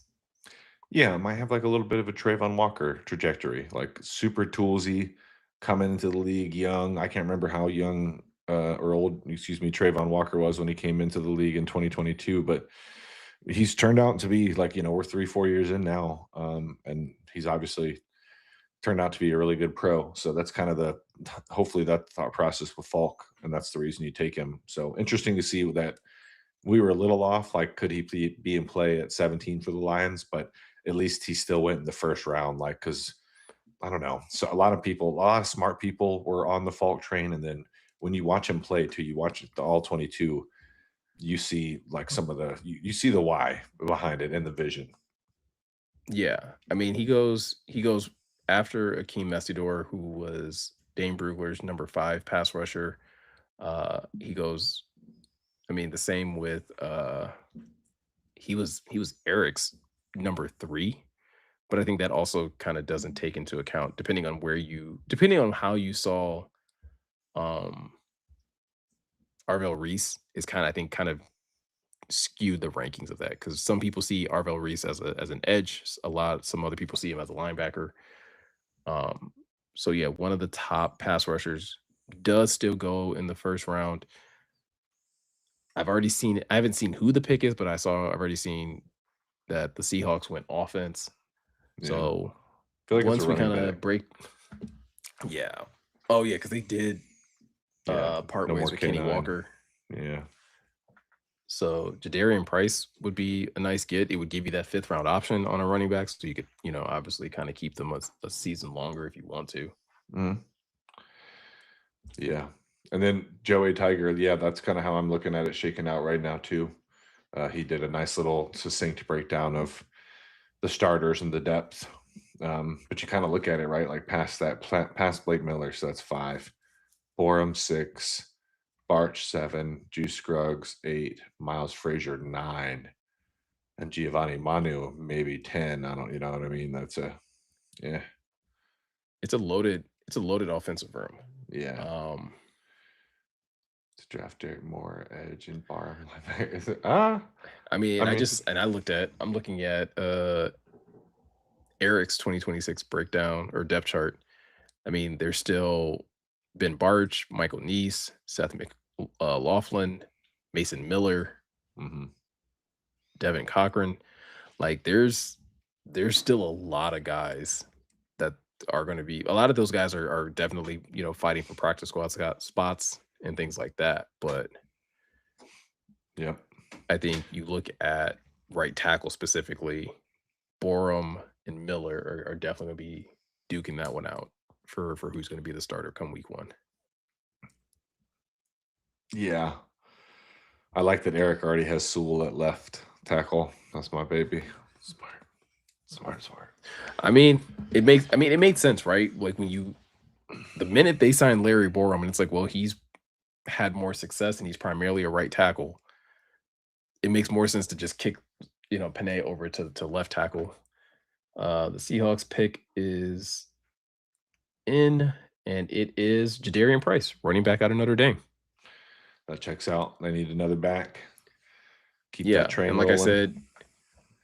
like I said, he comps Eric's comp for him is Tony Pollard, 5'10, really good athlete, right? Ran a 4.49 40, 35-inch vertical, 10-foot broad jump. Um, yeah, I mean, obviously we know how successful that run game was last year, with K9, behind that offensive line and things like that. So you're adding another young piece. They still have Zach Charbonnet, so I expect them to kind of split carries between the two of them, Yeah. um, and kind of try to get back to doing what they do well. So with that said, guys, that pretty much wraps up the first round of the NFL draft. Um, Morgan, let's do like a quick little recap of just. Well, I guess I have a couple questions. We know the Lions went tackle at 17, drafting offensive tackle Blake Miller out of Clemson. What do you think is the number one need for this team going into the second round? Edge. We'll go chalky. Chalky answer edge. Now it'll be, we got 17 picks till the Lions are on the board. And can we see if like the likes of like Gabe Yakis and Zion Young and those kind of guys are on the board when the Lions pick? Because I think if that happens, I think a lot of fans will be that'll probably make the majority of the fan base happy going some combination of edge tackle edge with picks 1 and 2, Yeah, I feel you there. I'm gonna go a little more broad and just say defensive playmaker. Cool. So if it's Oh, yeah, if it's Keontae edge, Scott. Yeah. yeah, if it's edge, if it's Keontae Scott at corner, Jermon McCoy is still kind of on the board, and I don't know if that's going to like make people like nervous about the Lions taking an injured defensive back in the second round, but I think that's a talent that's going to be on the board. We'll see how far he falls. Um, Jacob Rodriguez, if the Lions are looking to add a will linebacker, could be a huge get if he falls to 50. So it'll be interesting to see kind of what happens over like kind of as the second round unfolds. But Yep. that's pretty much going to do it for today, guys. I don't know if we're gonna live stream for the second round. I got a lot of stuff kind of going on personally, so we'll kind of Morgan and I will kind of talk that out, but we are going to end the stream here. And Morgan and I are going to record a short podcast where we kind of just talk about the Blake Miller pick and maybe even preview a little bit of the second round a little bit more in depth. But once again, we really do appreciate you guys for taking the time to kind of just hang out with us, really just Appreciate y'all, enjoy the man. stream and things like that. So Thank you guys for taking the time. We appreciate you guys. If you guys are looking to once again support us, or if you've ever wanted to try Righteous Felon, you can once again use the promo code listed down below. And again, we will see you guys in the next one, either tomorrow or in a another podcast. So with all that said, I'm Miko. He's Morgan. Thank you guys for taking the time to watch and listen, and we will see you guys in the next one.